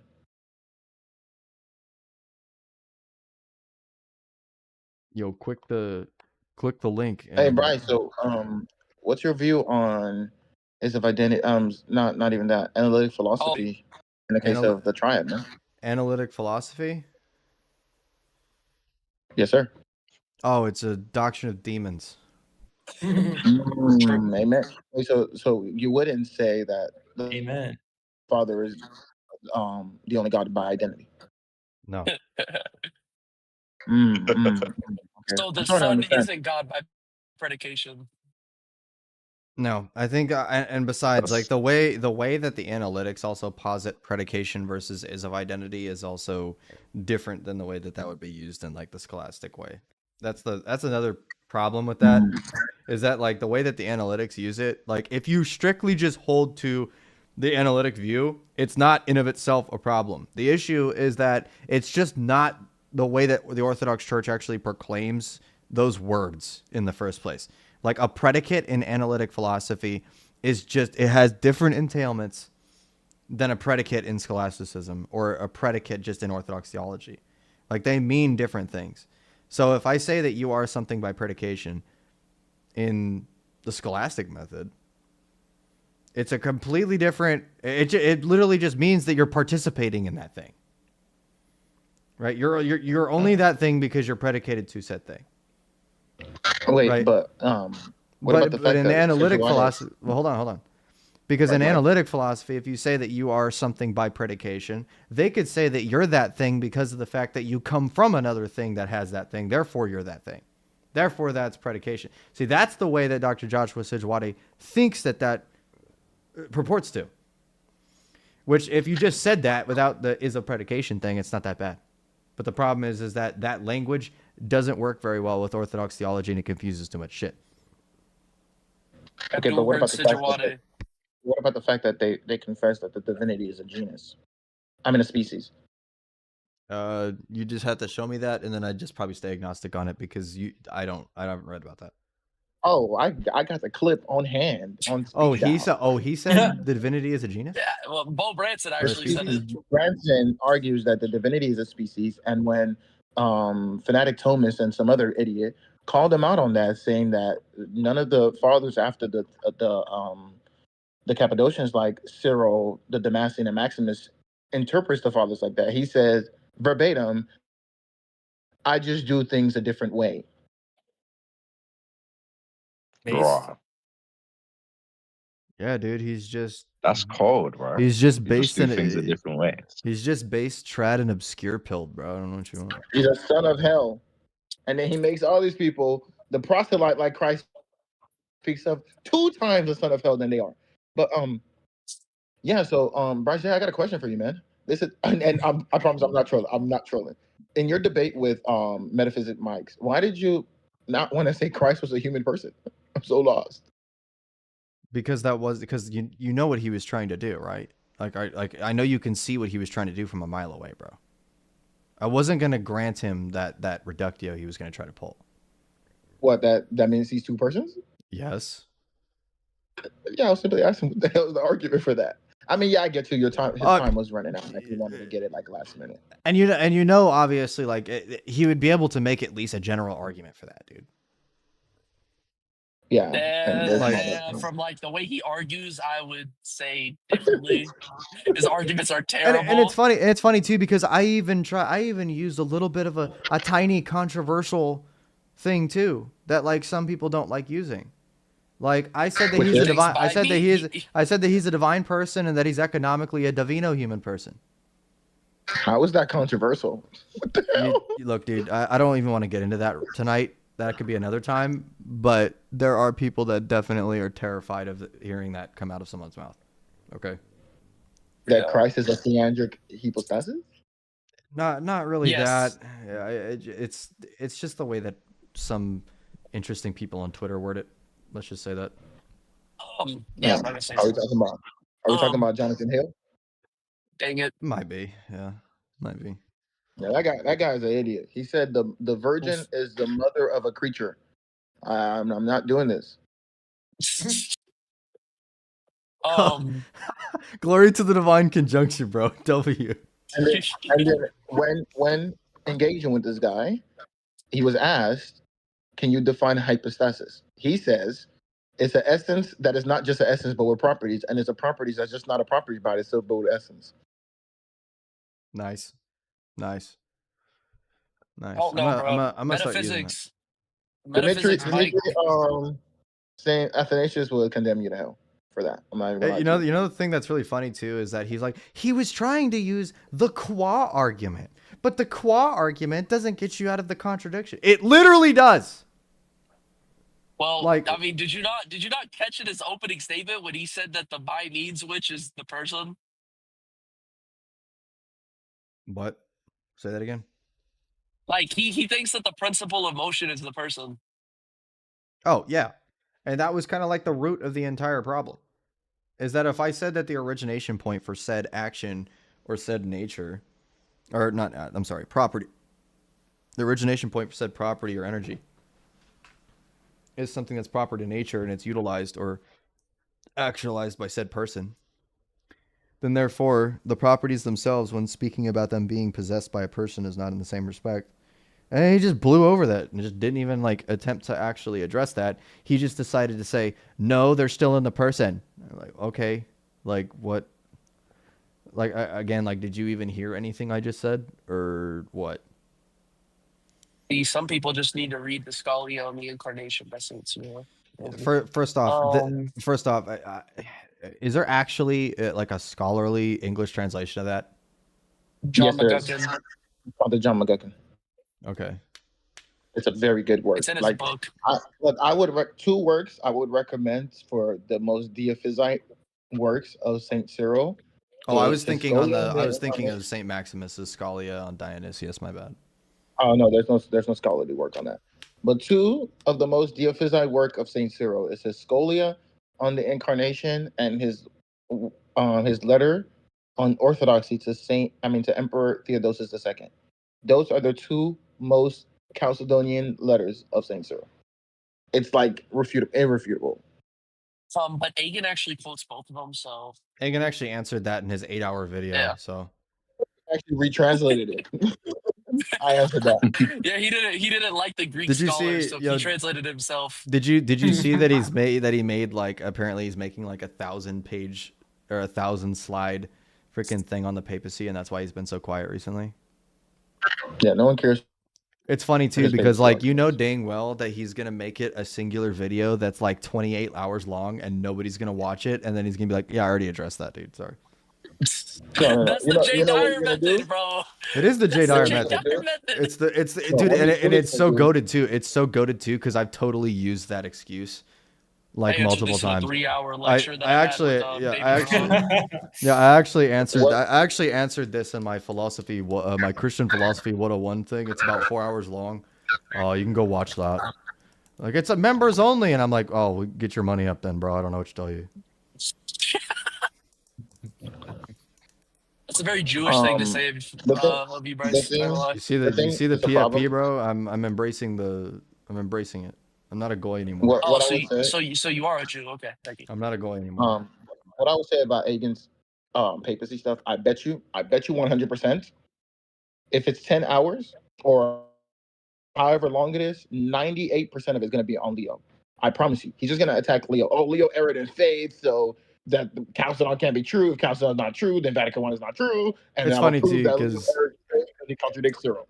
yeah, if there's two people, right, that like love to make like insanely long refutational videos, that like it's because as soon as he uploads this, I predict that Christian Wagner is going to make one that's double that length, refuting the entire thing. Like I know he's going to do that. Nah, then Peter Diamond go. Bro, did you see? Did you see Christian? Did you see Christian Wagner's freaking? Did you see Christian Wagner's freaking 12-hour long video against Protestantism, bro? No, and I never will. It's not. Like what? It's not a unique. It's not a. It's not a unique 12-hour video. It's just a compilation of videos that him and his friends have done over the years. It's just like when you upload a video that's that long though, like it provides you with like an unfalsifiability in a way, because like it's kind of like it's kind of watch the 12-hour video. Yeah, it's kind of like this. Like if someone's just like, yeah, dude, like this freaking, I have this argument for the Filioque way, blah blah blah blah, and I'm like, yeah, dude, don't talk to me until you've read Adam Zornikov's On the Procession of the Holy Spirit from the Father Alone. He and then they go, and then they go look it up, and it's 1,100 pages long, and they're like, I am not reading that shit. Well, then the rhetoric just goes, yeah, GG's. So you're not actually, you don't even know the basics. Yeah. Bryce J communing with Dioscorus? No, dude, no. The person who would refute against 10-hour long work or video on the papacy is no other than the Immaculate, the All-Wise, the Pious, and great teacher of all, Rabbi Anthony Talon. Yeah. The Talon. Come on, man. Ex Cathedral. And Hagen does not understand Vatican I. But it seems that he actually hasn't even read Pope St. Pius IX. and then Jason is gonna be just full of fun. No. That's gonna get me doxxed, bro. See, because Cyril actually had to wait on Rome to do. By the way, context in the YouTube chat, Jay is not like, he's not talking about Jay Dyer. He's talking about Jason, the Roman Catholic guy. I know that people have you seen his argument? Oh my gosh, are you talking about Jay Dyer? His argument against Filioque is terrible. Holy crap! If that's have what you you're seen his talking argument, boys, on the Damascene on contra Manichaeans, the principal argument? Oh, freaking Jason's thing. Yeah, I know exactly where he gets the argument from too. I have the book because I'm based like that. Yeah, and by the way, he actually lied earlier on live because he got it from DK, not himself. Yeah, where do you think DK got it from? I found DK's freaking quote mine book. It's not Duong's book. Yeah, I know. I have the book too, buddy. You're not special. Well, yeah, because you got invited to the server like yesterday, bro. Get out of here. Whoa! What are you talking about? There's not a server. Oh, shut up. Server? It's just a Discord server, bro. Shut up. I didn't even say anything about it. Chill out. Look at him, bro. You guys are actually you guys. Look at him, bro. Dude, you guys with this freaking like weird like you guys think you're like the CIA or some shit, and it's hilarious. Like, holy moly, I'm not gonna say anything about what we're doing. You're the CIA. I'm literally not. I'm not quite literally the CIA. Bro, Basil, you know I'm not in the CIA, bro. You know what I actually do. What are you talking about? I can neither affirm nor deny the statement. Thank you. Okay, Bryce, where do you work at? Where do you work at? I definitely cannot talk about that due to current circumstances at all. Oh yeah, that's what a CIA member would say. Oh, Bryce is in the DOJ. No. Yeah, why the hell would I be in? Why would I be part of? No. I don't know. No, I'm not. No, I'm not. No. Bryce got a sniper to my house right now. Little does he know I'm traveling. Little does he know I'm traveling. I'm in Cali right now. Is it Secret Service? No. I'm in Cali for work. Bryce, do you He travel works for for work? the Illuminati, guys. Got him. Bryce, do you travel for work? No.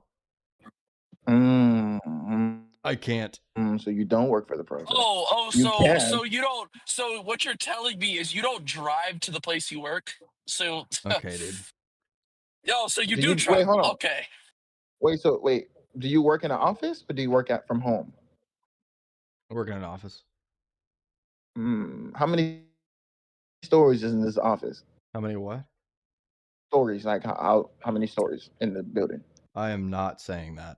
That is Yeah, see? crazy. That is Yeah, crazy. That see? is I'm trying to crazy. tell y'all, bro. That is crazy offset question, bro. You're not getting that out of me.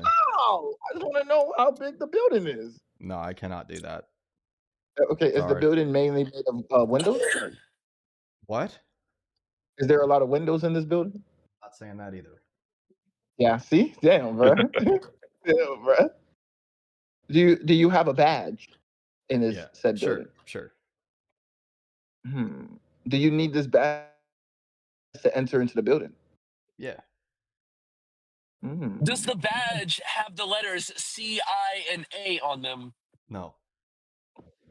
Oh, so we're lying. Literally Does not this lying. badge have your picture on it? I'm not talking about that either. Yeah, damn. Yep. Bryce is gonna blow up my house one day. Little does he know I work in an I'm telling apartment. you, I live in bro. an apartment. Bryce is Netanyahu's top agent, bro. Yo, he gonna Mm-hmm. nuke you. Somebody said, "Are there Nestorians in the building?" Probably. I don't know. I mean, Bryce is in there, so There's a lot of Protestants in that building, so probably. Do you have a desk, Bryce? Yeah, I have an office. You have a whole office to yourself? Yes. Do you have icons in this said office? I do. Interesting. why you moaning? I do. I have How was that moaning? I do. I have a You crucifix and a weirdo? couple icons. Yeah. Interesting. Are you a manager in this said job? Yes.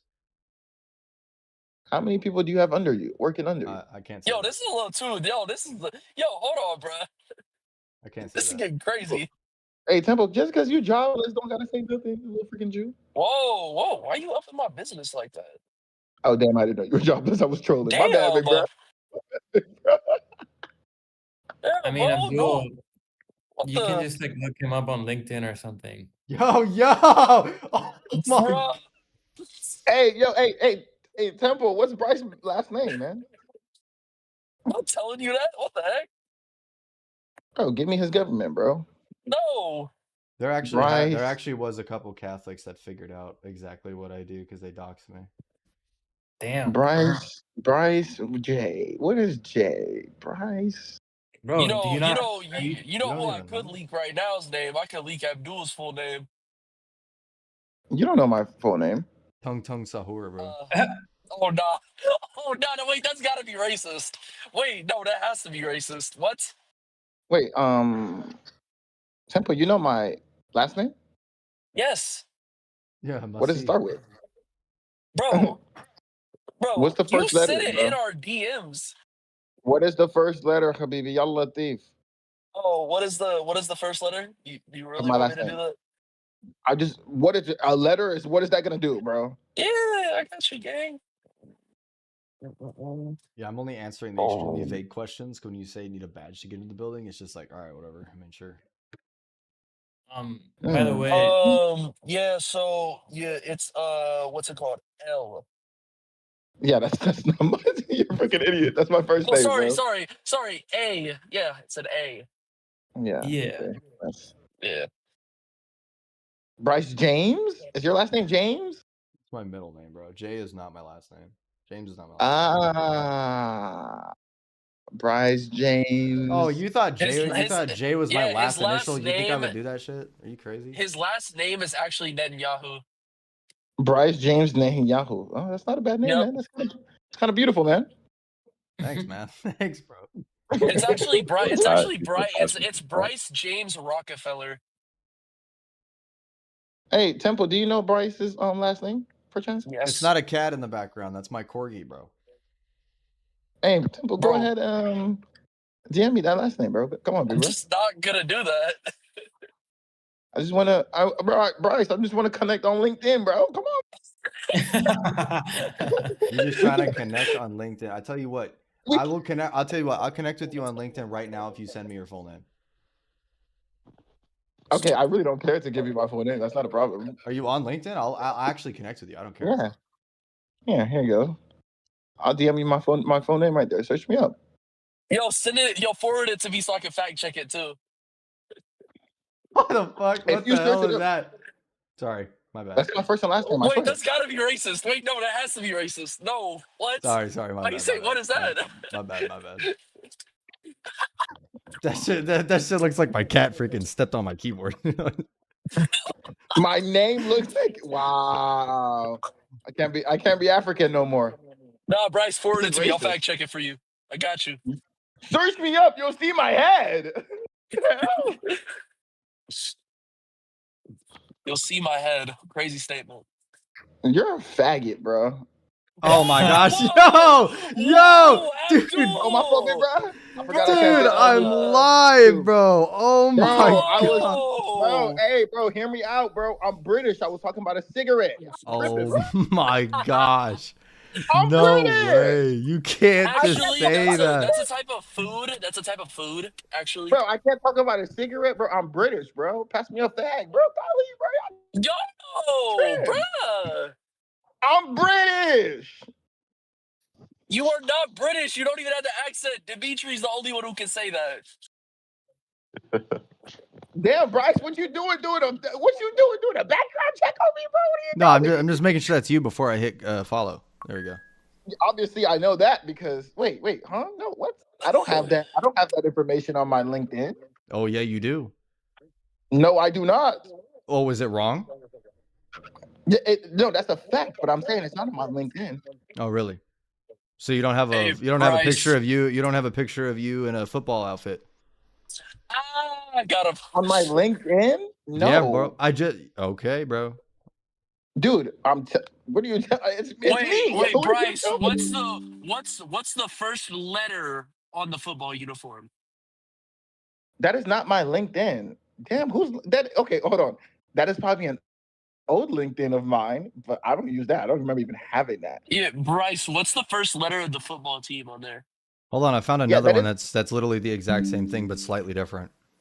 Yeah. Wait, what the hell? Who are these people? That's you. That is me, but I don't remember making those. No, my LinkedIn is not a football picture of me. Search up the name that I gave you, not my full first name. That is my full first name without the Abdul part. Remove the Abdul part. Okay, do you have a picture at all? Yes, it's my face. It's literally my face smiling. Like a very beautiful black person. Okay. You're this. Oh, dang, you're this guy. Hold on. You're this guy. That's a crazy statement. Yes, Can't lie. That's me. Okay. You can check my thing now and you can look.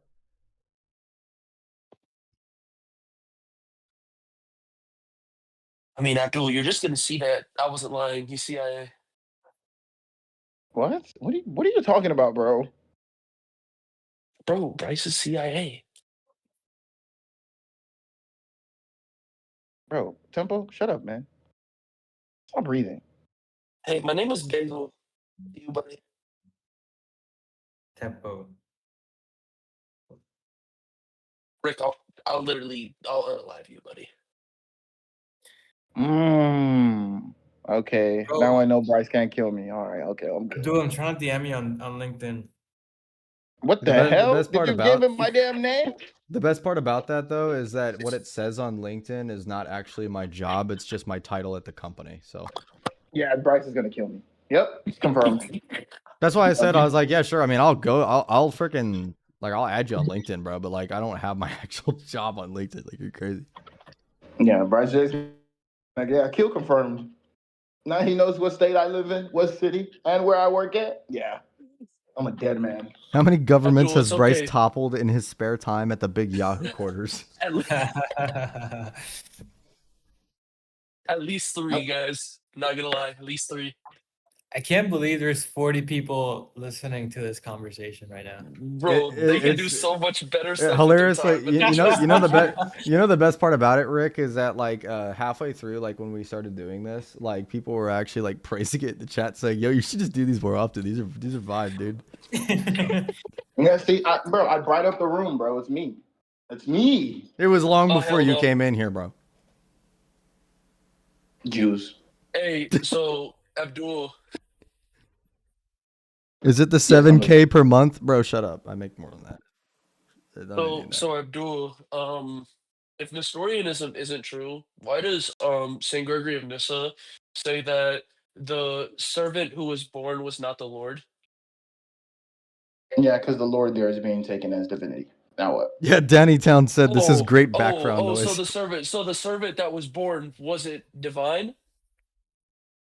Yeah, Saint Gregory of Nyssa says divinity. And I respond, what the hell? Okay, so the servant wasn't divine. Oh yeah, easy concession, too easy. What? Saint Gregory of Nyssa takes divinity to be the operation. So yeah, the operations were not born. The hypostasis of the Logos was born. What the hell? Yo, Rick, do you think that Christ has two minds, bro? Has two what? Two minds. Yeah. Can you read James 1:8 for me? He actually confesses three. He confesses three composite minds. Can you read James 1:8 for me? You know it's my joke, right? You did not invent that joke, bro. Get out of here. I know, but I'm the one that popularized it. Oh, you did, bro. What? Aiken did. What are you talking about? That was me, because Tempo told it to me. Yo, it's Basil, bro. Not Tempo. Bro, it's Tempo. You know, I never even actually like freaking started going by my baptismal name. I don't know why. I should have. Okay, Justin. Thank you, bro. Yeah, I'm not calling you the all wise and all pious Basil, who's great in all things. Yo, wait, Bryce, pull up, bro. Nobody calls me Ignatius. Pull up Bryce, to your what? Shut up. Pull up to my church. We have Saint Justin Martyr's relics. Oh, dude. Yeah, you told me about that. It's pretty cool. Yeah. Bro, every black man's gonna be named John or Moses. That's got to be racist. That's gotta be racist, bro. I'm black, and my patron is not either one of those two. Yeah, Ignatius. Yeah, my patron is Saint Ignatius, the God-bearer of Antioch. Oh. By the way, yeah. Saint Ignatius proves Sabbath supremacy. Refute me. I'm waiting. I can't. Hey, Bryce, why Saint Justin Martyr? What was the reason behind that? My priest actually gave me that because of the fact that he believed I was called to do apologetics. Oh, I see. That's cool. That's cool. My priest didn't give me Ignatius, but I was thinking between Ignatius, Cyril, and the theologian. But then he told me to go with Ignatius because Ignatius was the first father that made me come to Antioch. It was either gonna be him or it was gonna be Saint Gregory of Palamas, but Did you say Saint Gregory of Palamas? No, I didn't say of Palamas, bro. I used to say that's not good. You know something really funny too? You know how people will be like, "Oh, dude, Aquinas said blah blah blah." Yeah. Mm-hmm. You know that's not his last name, right? Like, did people know that? Yeah, everybody. I'm pretty. Oh, I didn't know that was not. Yeah, it's Thomas. It's Thomas of Aquino, bro. Like it's Aquino, bro. Aquino, yeah, it's like was Golden Mouth Chrysostom's last name, bro? Like it was. Oh, it was. Yeah, he had a different culture. Would you say Alexander was Saint Cyril's last name? Yes. What's that shit?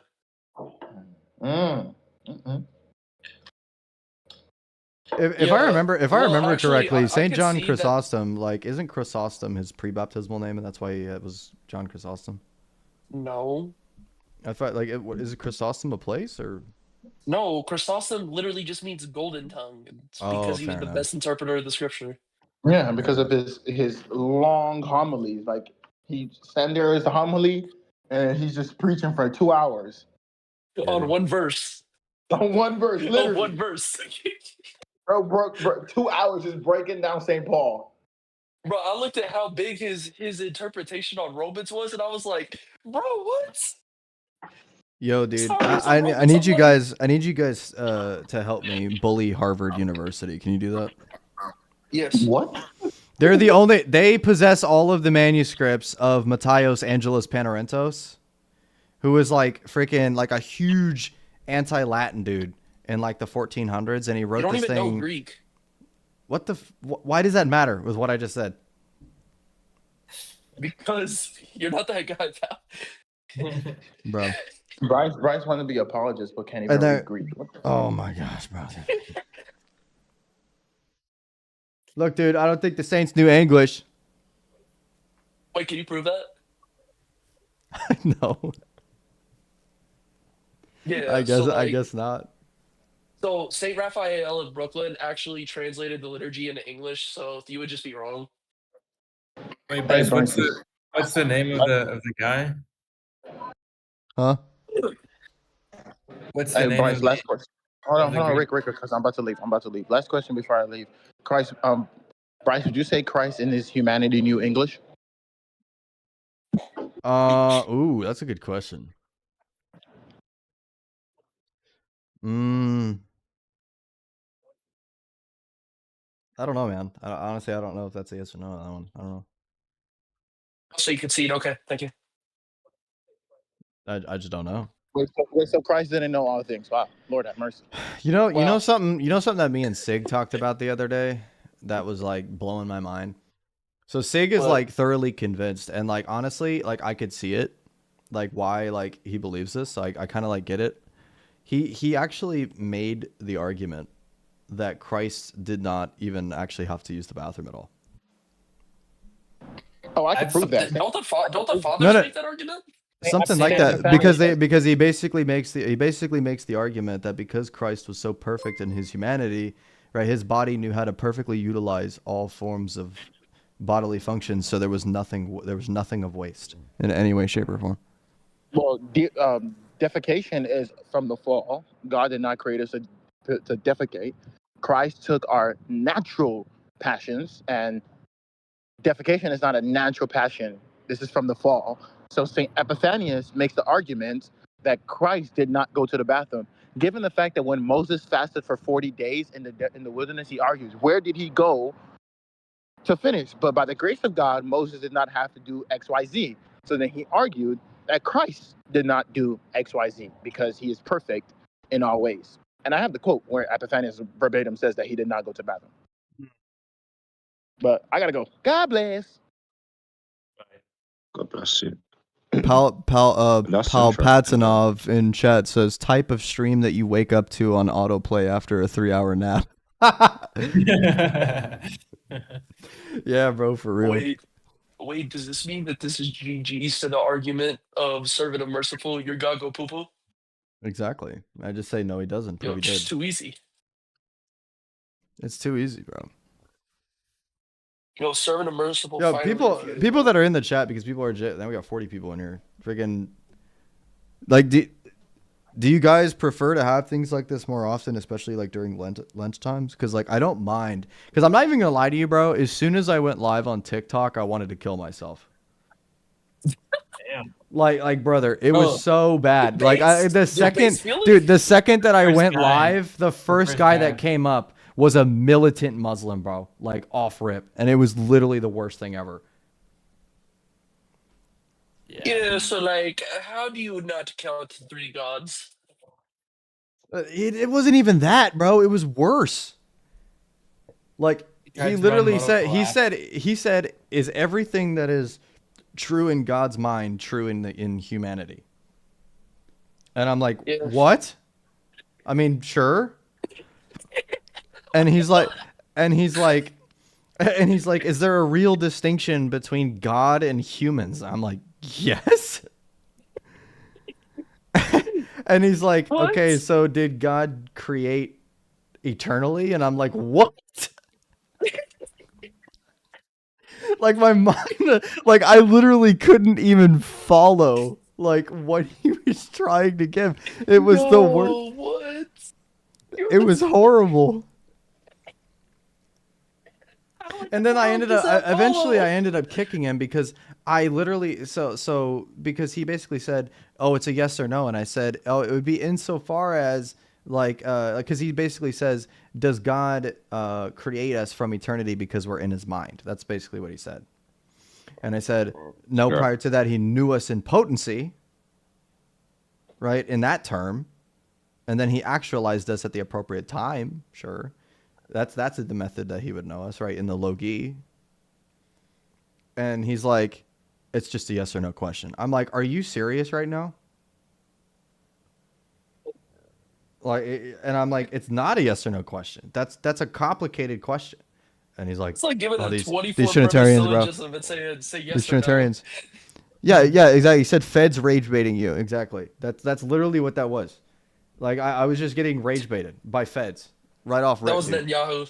As soon as I started streaming, it's freaking just Lenten demons, like freaking just the demons that like to walk around during Lent, immediately got in, bro. And they're just like, "Hey, let's piss him off." Man. You know, the last stream Dude, that I saw from you was the one where that analytic guy came in. Was that the last time you streamed before Yes. today or no?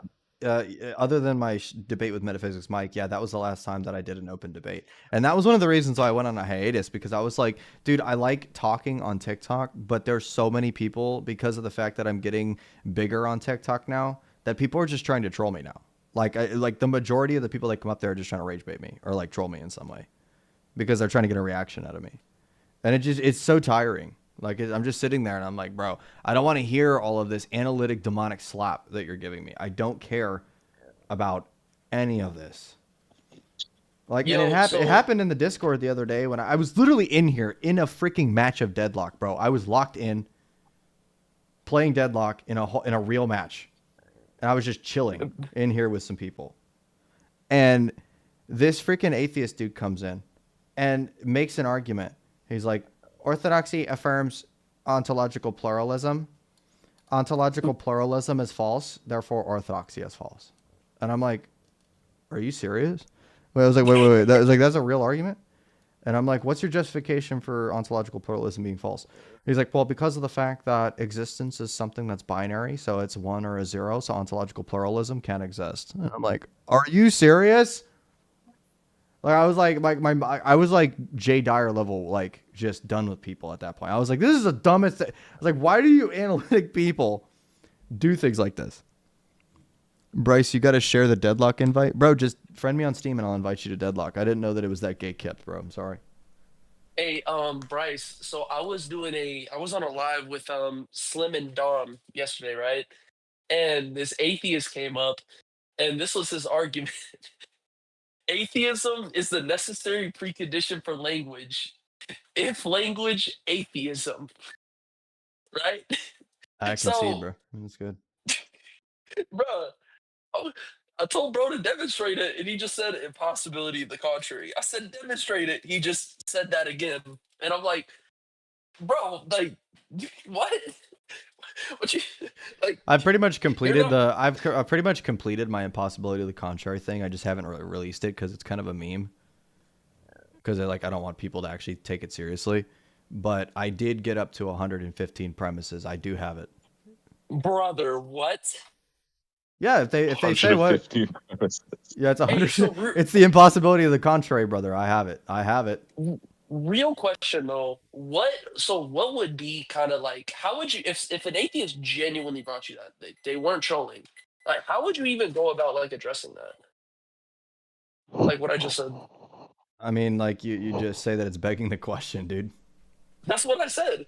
He said it's not. It's begging the question. It's so begging the presupposing my question. worldview. If you can't explain the impossibility of the contrary, it's begging the question. So I mean, like, that's the whole point why I made that meme though, because like I don't do tag a ton anymore. Augustinian proof better. But like I mean, honestly, bro, like I like the Augustinian proof, but like nominalists are pretty good at tearing it apart. I'm not gonna lie. So what do you Like, do? You like do you? I mean, I'm gonna be real with you, bro. Like, there's two. One, like either one, if somebody's not like super like theologically or philosophically inclined, like I'll utilize the argument from motion because like it's actually pretty easy to explain. It's pretty easy to explain to people. You talking about like Maximus's version of it? Maximus's version of it, yeah. Or I also will use psychophysical harmony. Yeah, I have never heard that. Enlighten me.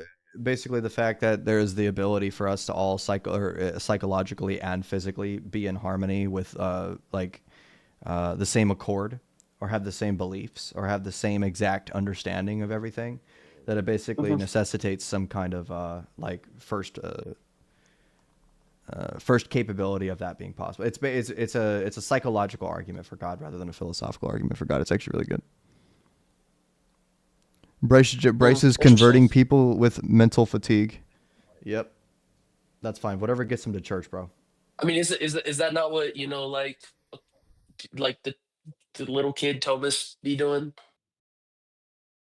Pretty much. That's what it feels like most of the time. Yeah, like, impossibility of the he's so contrary to smart, 115 therefore true. premises because you get exhausted. Bryce is converting people. Oh, I get it. Yeah.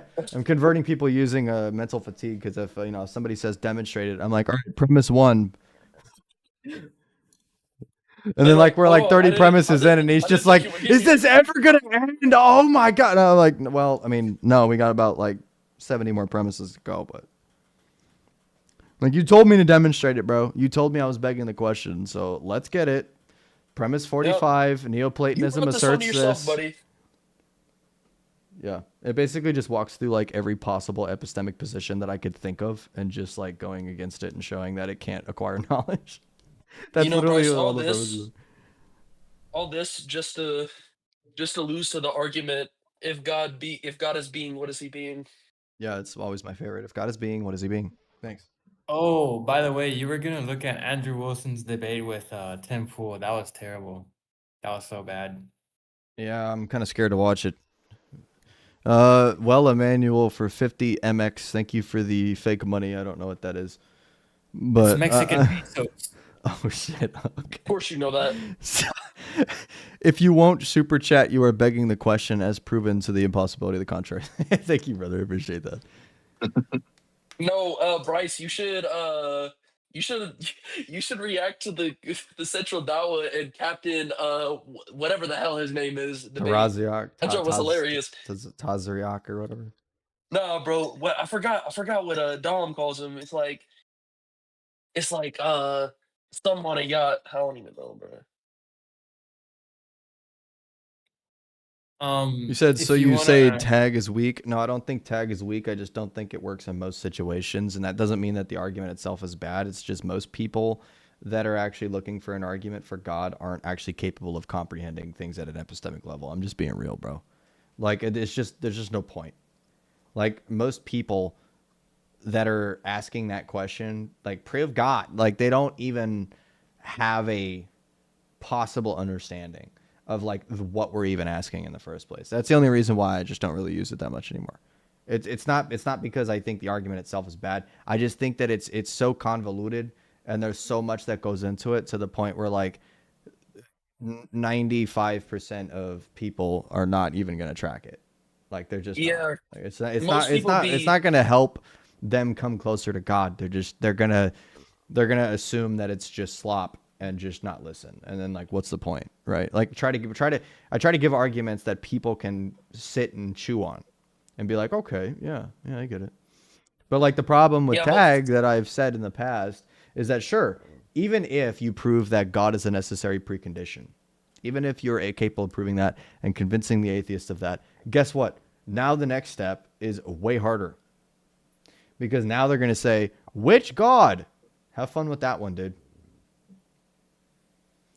Because now they're going to put every single non-revelatory theism and revelatory theism position all next to each other, and they're going to presuppose they're all even. Now you have to prove that one's superior to the other.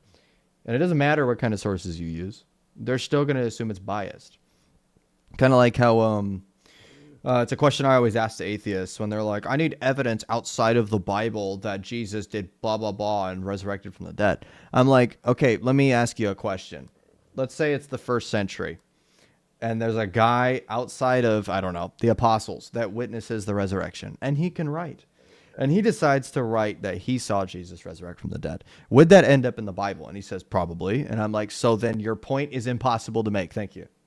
Your point is impossible to demonstrate because it would be showing that there's some kind of divinely inspired, that they're divinely inspired in some way, shape, or form to do that type of thing. So they would probably end up in the canon, or they would end up as a writing that would be utilized by church fathers, which the church fathers do utilize writings from that time period that are pretty similar to the Gospels.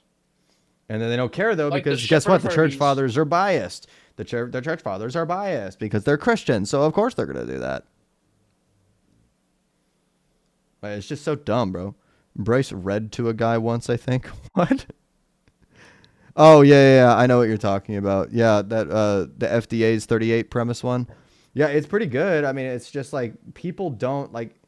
As soon as you say the true dichotomy on premise one of FDA's syllogism, if you say there is either theonomous epistemology or autonomous epistemology, like most people have a stroke when they hear that.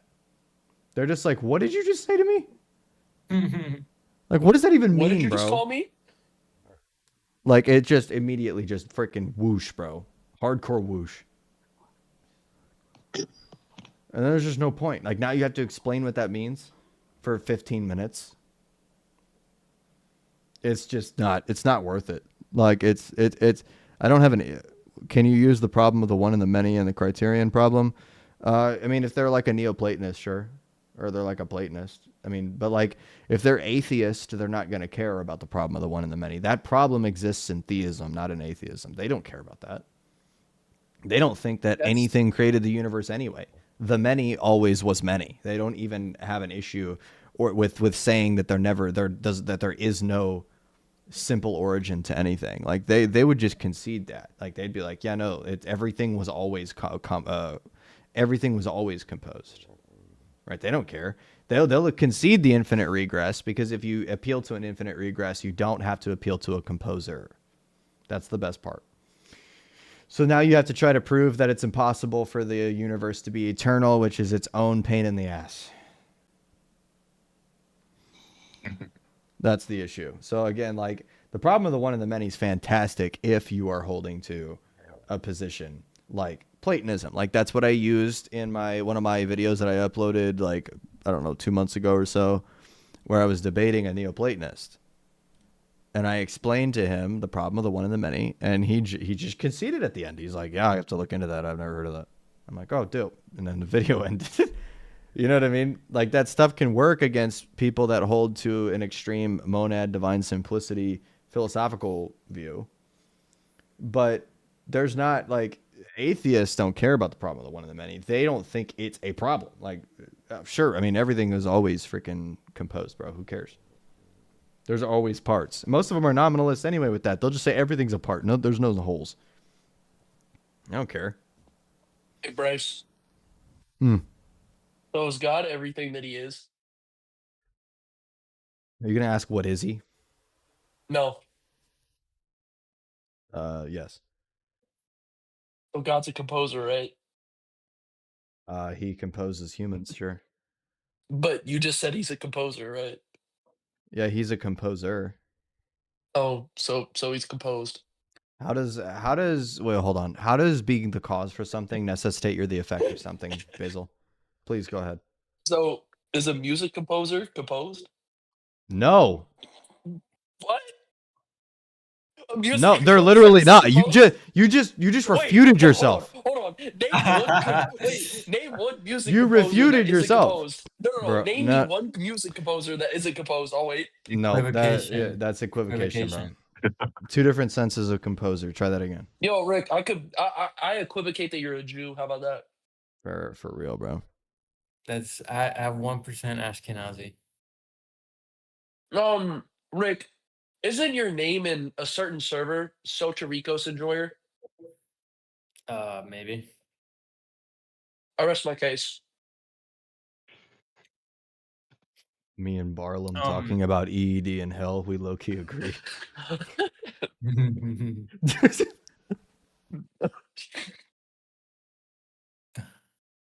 By the way, I made one at one point when I was messing with Basil. I removed it because it didn't look good without context. Because everybody calls Tempo Basil.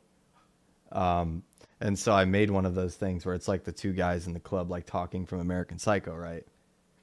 and it literally said it literally it said I think it what was it, man? Like I compared you to somebody Basil in a and joke. Soterico's Yeah, talking about. Yeah, I said Basil and Sotericos talking about PSA in hell. They low key agree or some shit like that. Like, and then freaking as soon as I posted that, I looked at it in the Discord and I was like, that does not look good at all. It looks like I'm condemning Basil, bro. And then I deleted it. Never used it again. It was funny because I knew what it meant. But then like I looked at knew what it it meant, and too. I was like, that looks like I'm talking about Saint Basil. I should probably remove this. That's true. Shows that tempo. I know, right? And then it would have been funny. That's not my name. Basil's blunder sounds so philosophical and profound, for real. Yeah, I know he blundered, dude. He freaking refuted himself. I didn't even have to say anything. It was epic. He had to equivocate to even try to make a point and then dunked on himself because of it. Yo, Basil, you got to be quicker on your feet, bro. Your rhetoric is dog ass, man. I'm not going to lie. Yo, I'm not gonna lie. This is how sad we were going during Lent. This is my post workout meal. So, this is a protein tortilla right here. With salsa and beans and rice and corn. Good eats, right? Good eats. No, That's not okay. sad. My That's fault. pretty nice. My wife made like this super dope like tomato lentil rice dish yesterday. Oh yeah. Just flex your good dishes while I'm out here eating this. Yeah, my epic based in trad stay at home wife that makes me epic Lenten meals every day. Get over it, bro. You'll be all right. And she calls you a Jew on the daily. She does call me a Jew on the daily. That's correct. She's more of a noticer than I am, though. She's better at it than me. She'd be finding like random shit like inside of like these like things in politics, and she's just like, "Did you see the last name of who owns Warner Bros?" And I'm like, I know, bro. She sent one to me. It was hilarious.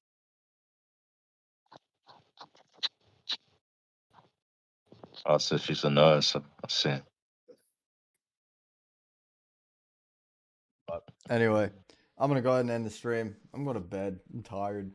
Hey, Bryce. This was chill. So how many cookies? Here we go. Whoa, wait, no. You can't do that one. You can't do that one. I just wanted the reaction. I got it. Let's go. No. You can't do that one. I'll catch y'all later.